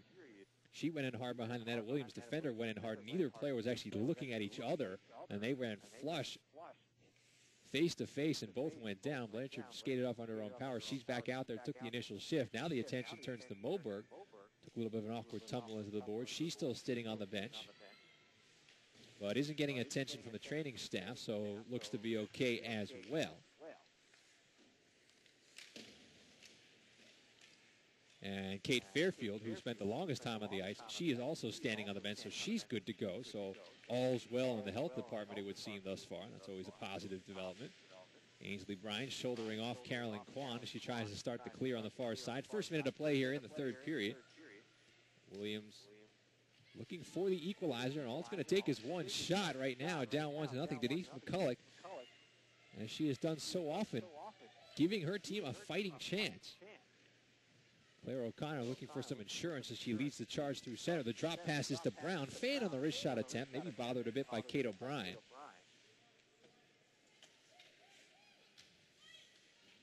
Burglass on the far side. Freshman defenseman legging it up left wing. Kayla McDougall shadowing on the forecheck as she hit neutral ice. Amber Ellis blew a tire, might have been helped to the ice. Back to her feet, staring at the puck by the Williams bench. Dug free toward McCulloch. I think she's going to have to cover this one as Megan DiGiulio was the first player in. DiGiulio's been impressive. 5'9" freshman out of Alberta and the Warner Hockey School. It's sent quite a few players to the college ranks, D1 and D3.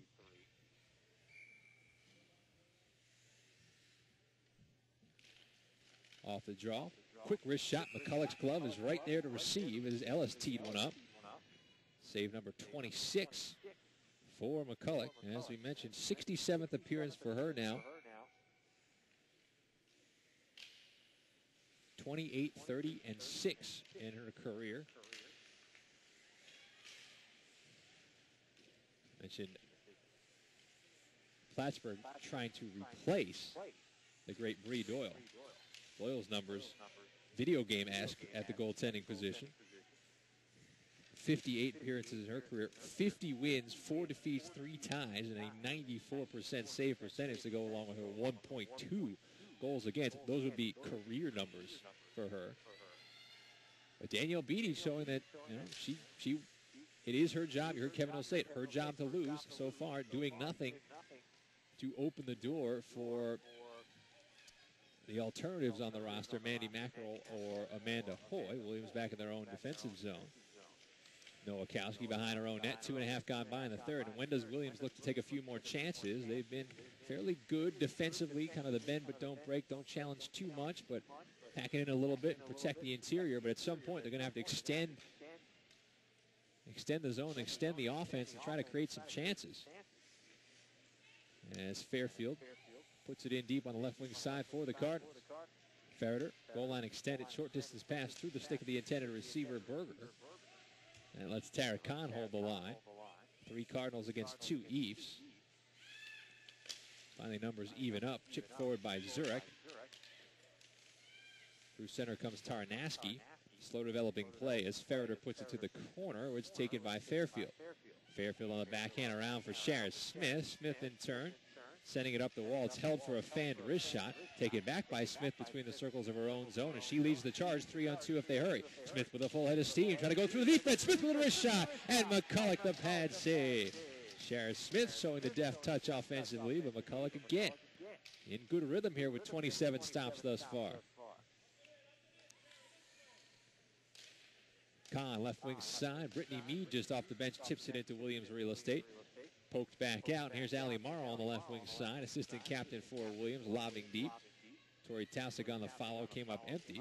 Plattsburgh looking for the clear. The bouncing puck did exit the zone, so Williams had to clear out to get back on side.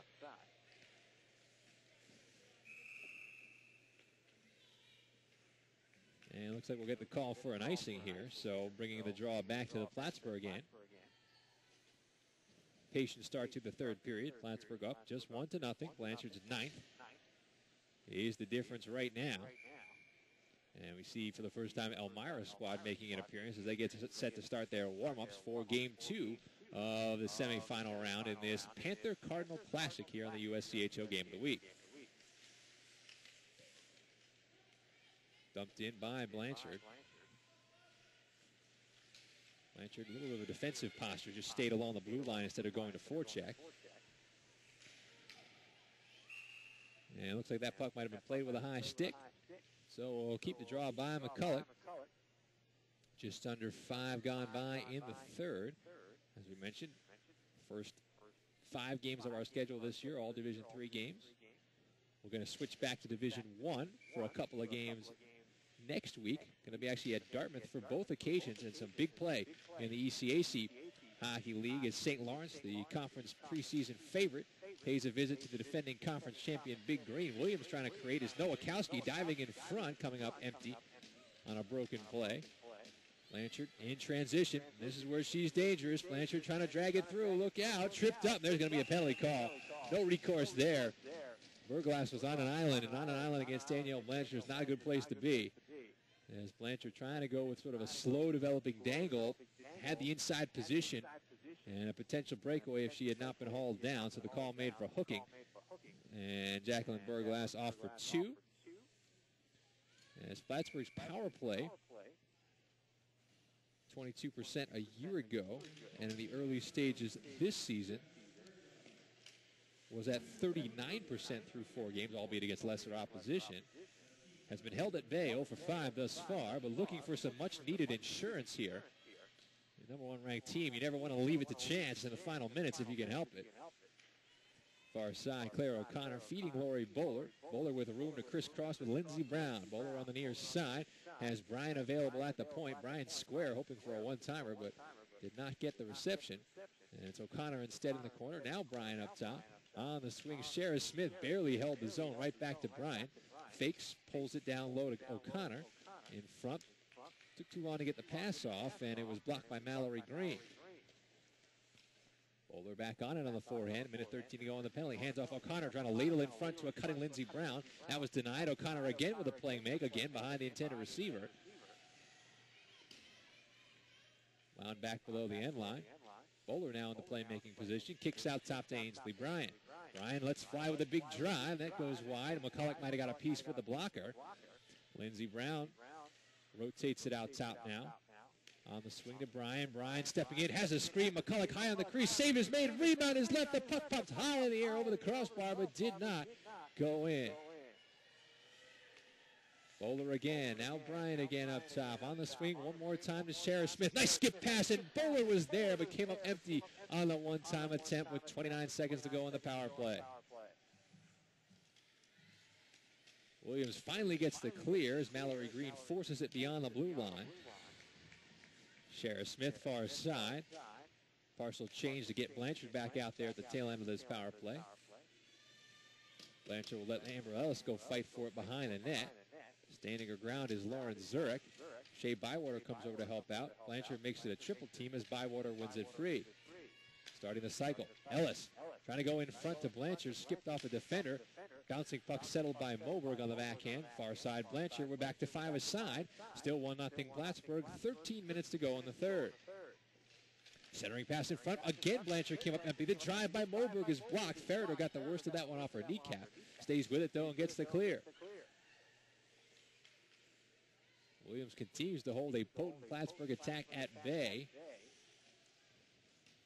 But they've been few and far between offensive opportunities for the East. And again, at some point, they are going to take more risks to try to tie the game. Maybe here's a chance, though, for Ferreter off a turnover. Shoves Devereaux down. That's not a good play by Ferreter. Right in front of the official. There's going to be a penalty on the East one more time as the puck goes the distance. Oh, good hustle by Fairfield to get underneath the defender, but finally touched it up. And Ferreter, who had a good opportunity with a loose puck by the side of the net, was trying to pull it in front for a jam attempt.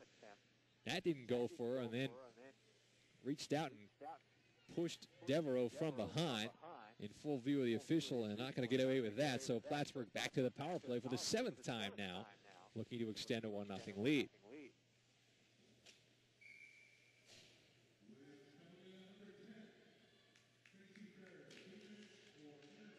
Off the draw, Allie Morrow trying to protect against Lori Bowler.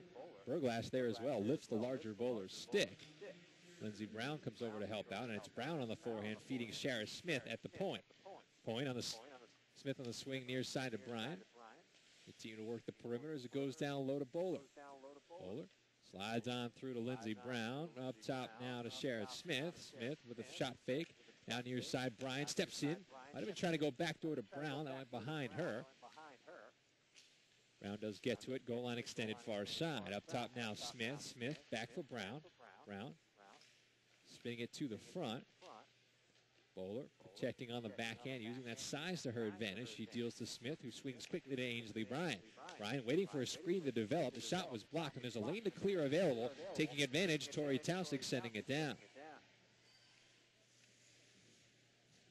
Shara Smith slingshots the cage. The diagonal pass went between the two receivers, but just as good because it got to Shea Bywater along the blue line. Bywater in front. Blanchard was backdoor with a pass too hot to handle. And in transition goes Williams shorthanded, but at the end of her shift was Jacqueline Burglass, so she sends it the distance.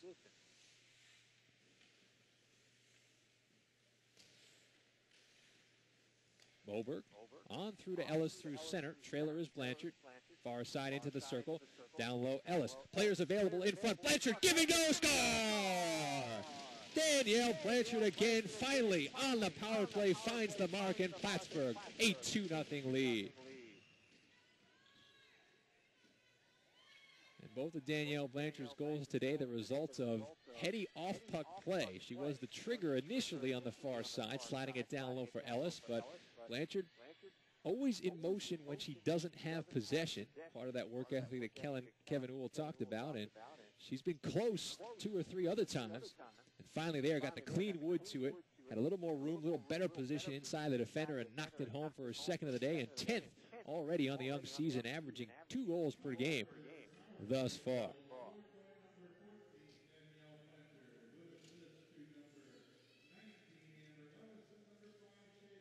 So Bywater picks up the secondary. That's her 2nd assist on the day. Bywater was the primary feeder on Blanchard's first redirect goal way back in the first period. And Ellis picks up an assist. So it's Blanchard from Bywater and Moberg in the first, and Blanchard here on the power play from Ellis and Bywater at 9:11 of the 3rd period. And Plattsburgh gets a little bit more breathing room, which they've been searching for. It took them 30 shots to get their second goal. There's going to be a penalty here on the Cardinals, I believe, as Carolyn Kwan was bumped hard to the ice by Kate Fairfield, and Fairfield will serve for two. So a big opportunity for Williams, which had a couple of power plays early and couldn't convert. Hasn't seen the man advantage since with limited offense. And down 2-0 midway point of the third. This could be about their best opportunity to climb back into it.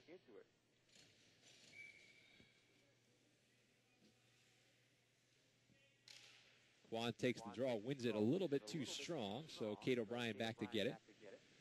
Shea Bywater monitoring on the forecheck. Diagonal pass comes through center. And it's Joey Lai carrying to the offensive zone. Thrown on Beatty. Guides it to the far corner.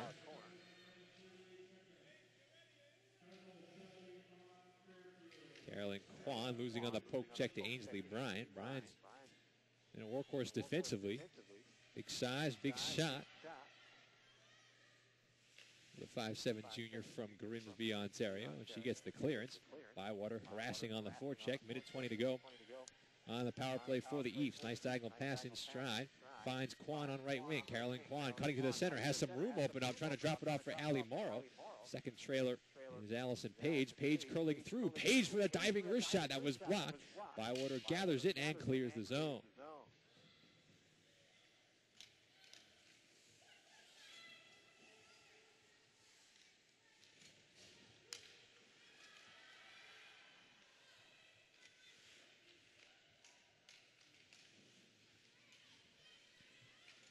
Williams having a tough time sledding through the neutral zone. They finally get some space to work with. 40 seconds to go on the 5-on-4. Right wing side, it goes to Tarnaski, and she'll get it deep on right wing. Mallory Green giving chase against Shara Smith. Green went down. Tarnaski still standing. They double-teamed the puck in the corner. Smith doing a good job of killing off some time, though, here. Finally one free by the Eves. Smith, though, harassing from her knees, comes up with the poke check. And there's the steal. And here goes Stephanie Moberg for a chance for a shorthanded breakaway. Moberg moving in for the wrist shot, and she shovels it just fine at the near post. Enough of a recovery by Lauren Zurich to prevent Moberg from setting up a full-fledged move. So she only had kind of that left wing side to work with. Went for the near side against McCulloch, who had come out to challenge but missed the target. And now it ricochets, funny hop off the glass, in on Beatty, who turns it aside for Devereaux, leaving in turn to Kara Bueller. And Bueller will do the honors as we get back to 5-a-side, but the clearance came just after the penalty, so icing is the call.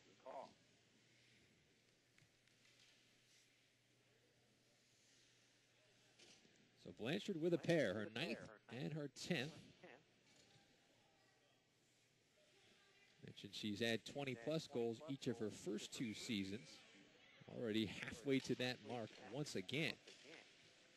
Off the draw, Lindsey Brown. Nice pass to Bowler. Bowler trying to step underneath the defender. Bowler trying to catch up with a long reach to the backhander. Goes just wide. Plattsburgh is very much a quick strike offense. They have a lot of players who can make plays for themselves if given the opportunity. Some pretty good size out there as well. Blanchard's not all that tall, but Brown, Bryan, Bowler, pretty sizable players that can move. Traffic in front, no shot taken. Carried to center by Erin Mandigo. Mandigo on the right wing side, lobs deep on Beatty. Beatty guides it aside to Shara Smith. Carolyn Kwan between the circles. Going to be a penalty here. She was harassing behind. The call made for high sticking. As Kwan was spilled, the call is going to be made. And so Williams down 2-0. Another power play opportunity. 7.5 showing on the third period clock.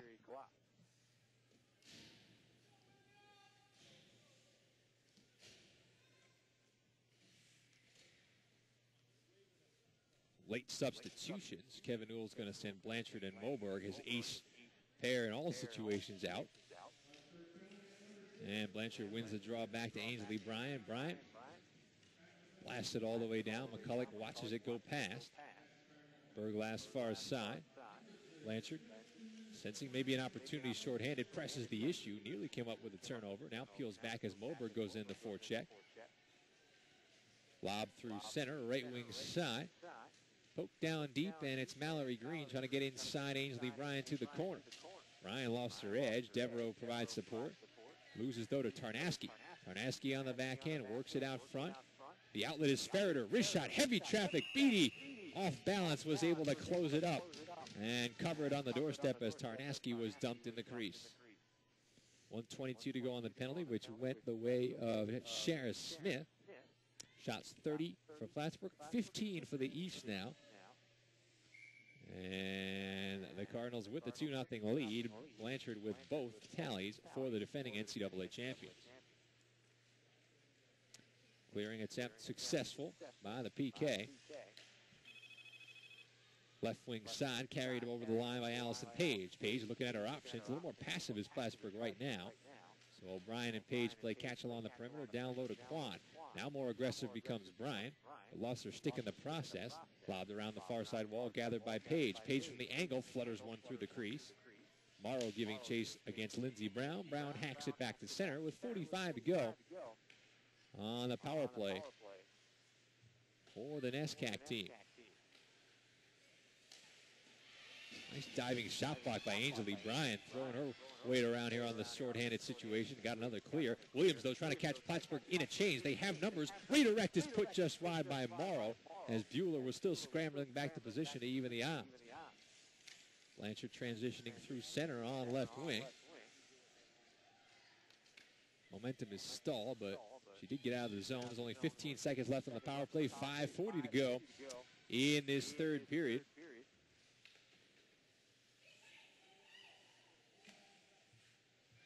Tara Khan behind the net. Cara Bueller. Bueller looking at what she has. Feeds Blanchard through center. Tips off her stick, and Williams able to get it back to the offensive half.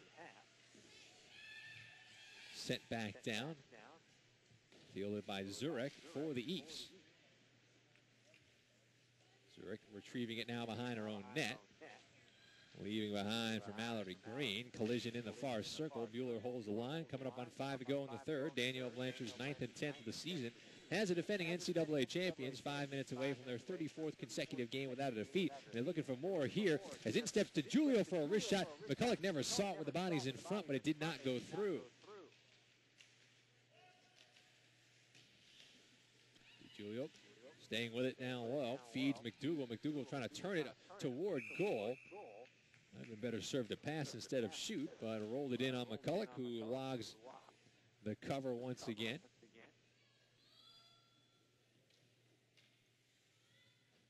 Wholesale substitutions for Shannon Bryant's squad.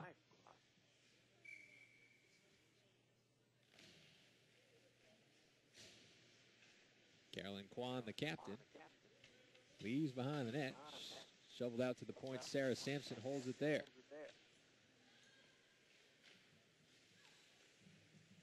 Joey Lai looking for the angle. Feeding Tarnaski. Tarnaski on through. It's tipped by Tracy Ferreter, and Kwan will leg after it along with Julie Devereaux. Devereaux getting there first. Devereaux now back to position. Blocks a shot. Now triggers to the offensive end. Feeding DiGiulio through center. Devereaux becomes the trailer as DiGiulio charges one away. And that goes wide of the near post. Ellis with a centering pass. Redirect by DiGiulio. McCulloch reaching back makes the pad save. Good team play once again at the offensive end for the defending champs. McCulloch, another nice stop. Her 29th of the afternoon. She has given her team a chance, but they have not been able to find an offensive solution against Danielle Beatty and a Plattsburgh team that has controlled attack zone time for the better part of these last 40 minutes. Reminder, Middlebury Elmira in the nightcap. Assuming everything's on schedule, we'll start that one up around 5 p.m. Bryan putting a big charge into one. That one sails, looked like it was going to hit the netting, but dropped just in play, so we keep going.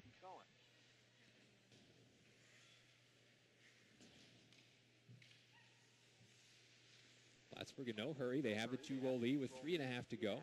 I would like one more for insurance, given the history of 2-goal leads in hockey, but right now seemingly very comfortable as through center trying to change that. Tori Tausig on the right wing side. Losing on the stick check to Ainsley Bryant. Allison Page upended. Steph Moon had gone in hard. They're trying to disentangle themselves as the play proceeds at center. Mimi McClatchy over the line. Pokes it down deep, and she'll give chase in the corner. Rolling into the crease area, trying to protect Shara Smith. She wheels away, peels behind the net. Goes on the bank right wing side to Brittany Mead. Mead powers her way just beyond the blue line as a couple bodies go down once again. The puck's still loose, so we continue playing, and now it's Bryan on the left wing side. Content to play dump and chase with 2.5 on the third period clock.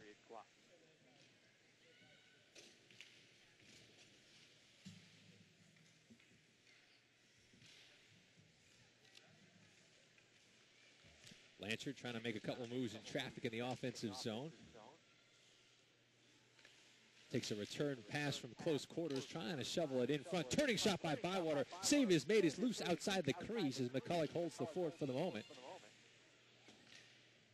Tara Khan down low.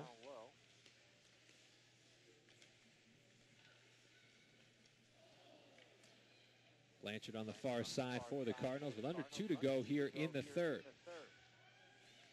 Up top, Bueller with a drive. That's deflected wide by McClatchy. McClatchy gets the clear. Plattsburgh on the field. Blanchard far side. Lobbing it deep. Tripped up as she went through a couple of defenders. Climbs back to her skates. Williams still has as here comes Lauren Zurek. Zurek's head man too far for her intended receiver. It's shoveled back down by Kahn. In the far corner. O'Connor throwing to the front. Brown trying to protect. Wrist shot, and McCulloch is right there one more time. And as is her style, coming well beyond that crease area to cut down the shooting lane and the angle, and that served her well there as Brown didn't have much to look at. With 1:20 to go in the third, we'll get a timeout here.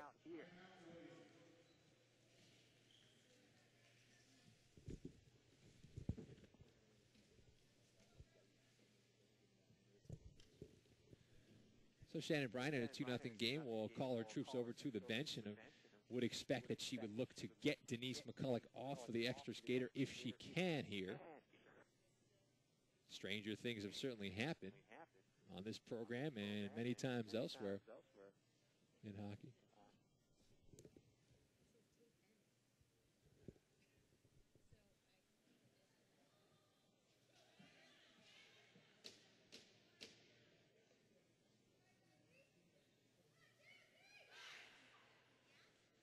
Cheer from the Cardinals over by their bench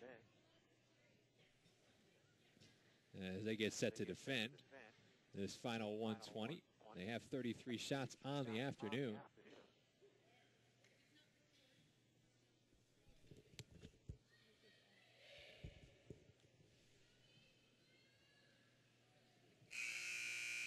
We'll have to see if McCulloch she's going to have to start in her cage with a draw at her end, but so this faceoff takes on some importance.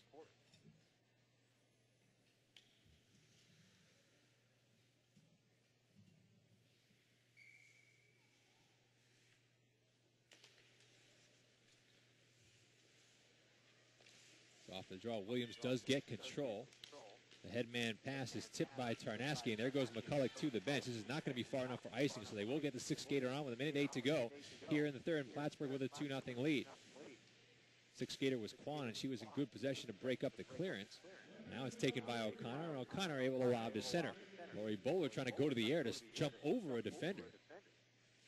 Didn't quite get there, but was able to advance the puck far enough to kill off some time with 45 seconds on the third period clock. Fired off the boards and down. Williams not making much headway offensively as Plattsburgh trying to secure their 2-0 victory here and their 34th consecutive game without a defeat.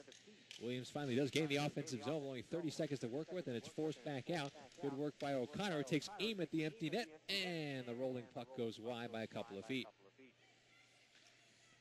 20 seconds on the clock. Slung into space through center. Plattsburgh with possession in the final 10. Probably wasn't their cleanest effort. There's probably some stuff to improve on as they prepare for the championship game in this Panther Cardinal Classic. But when you've gone 34 games without a defeat, you'll take victories of all shapes and sizes. And Plattsburgh off the bench to congratulate Danielle Beatty. 15 saves in the shutout. Danielle Blanchard, goals number 9 and 10 for the Superstar Junior. And Plattsburgh, a very workmanlike 2-0 win over a very game Williams East squad in their season opener. Definitely some positives for Shannon Bryan to take away. It's team looking organized, looking a little more confident in what they're doing despite not having a pretty competent senior class from a year ago. So a decent foundation to build on, but Plattsburgh right now just at a little bit of a different level in terms of talent and experience, and definitely showing the championship medal and gutting out a 2-0 win as Denise McCulloch's 31 saves, not enough to stake the East to the upset. So Plattsburgh moves to the championship. They will be playing at 5 p.m. tomorrow against the winner of our second semifinal, Middlebury and Elmira. That's set to start at 5 p.m. Eastern time. So we're going to shut things down. Just so if you're watching at home, what you want to do is you want to shut down your Windows Media Player, and you want to go to the different link, the second link for the second game, a couple minutes before that game is about to start. And you'll be able to watch Middlebury, Elmira when they square off in a little over an hour's time here on the USCHO Game of the Week. So Blanchard from Moberg and Bywater, Blanchard from Ellis and Bywater, one in the first, power play goal in the third. Danielle Beatty, 15 saves for the Cardinals. Denise McCulloch, 31 saves in a game effort in defeat as Plattsburgh takes out Williams 2-0, and they will await the winner of Middlebury Elmira tomorrow in the championship game of this Panther Cardinal Classic. We'll be back on the air in about 60 minutes. Take care.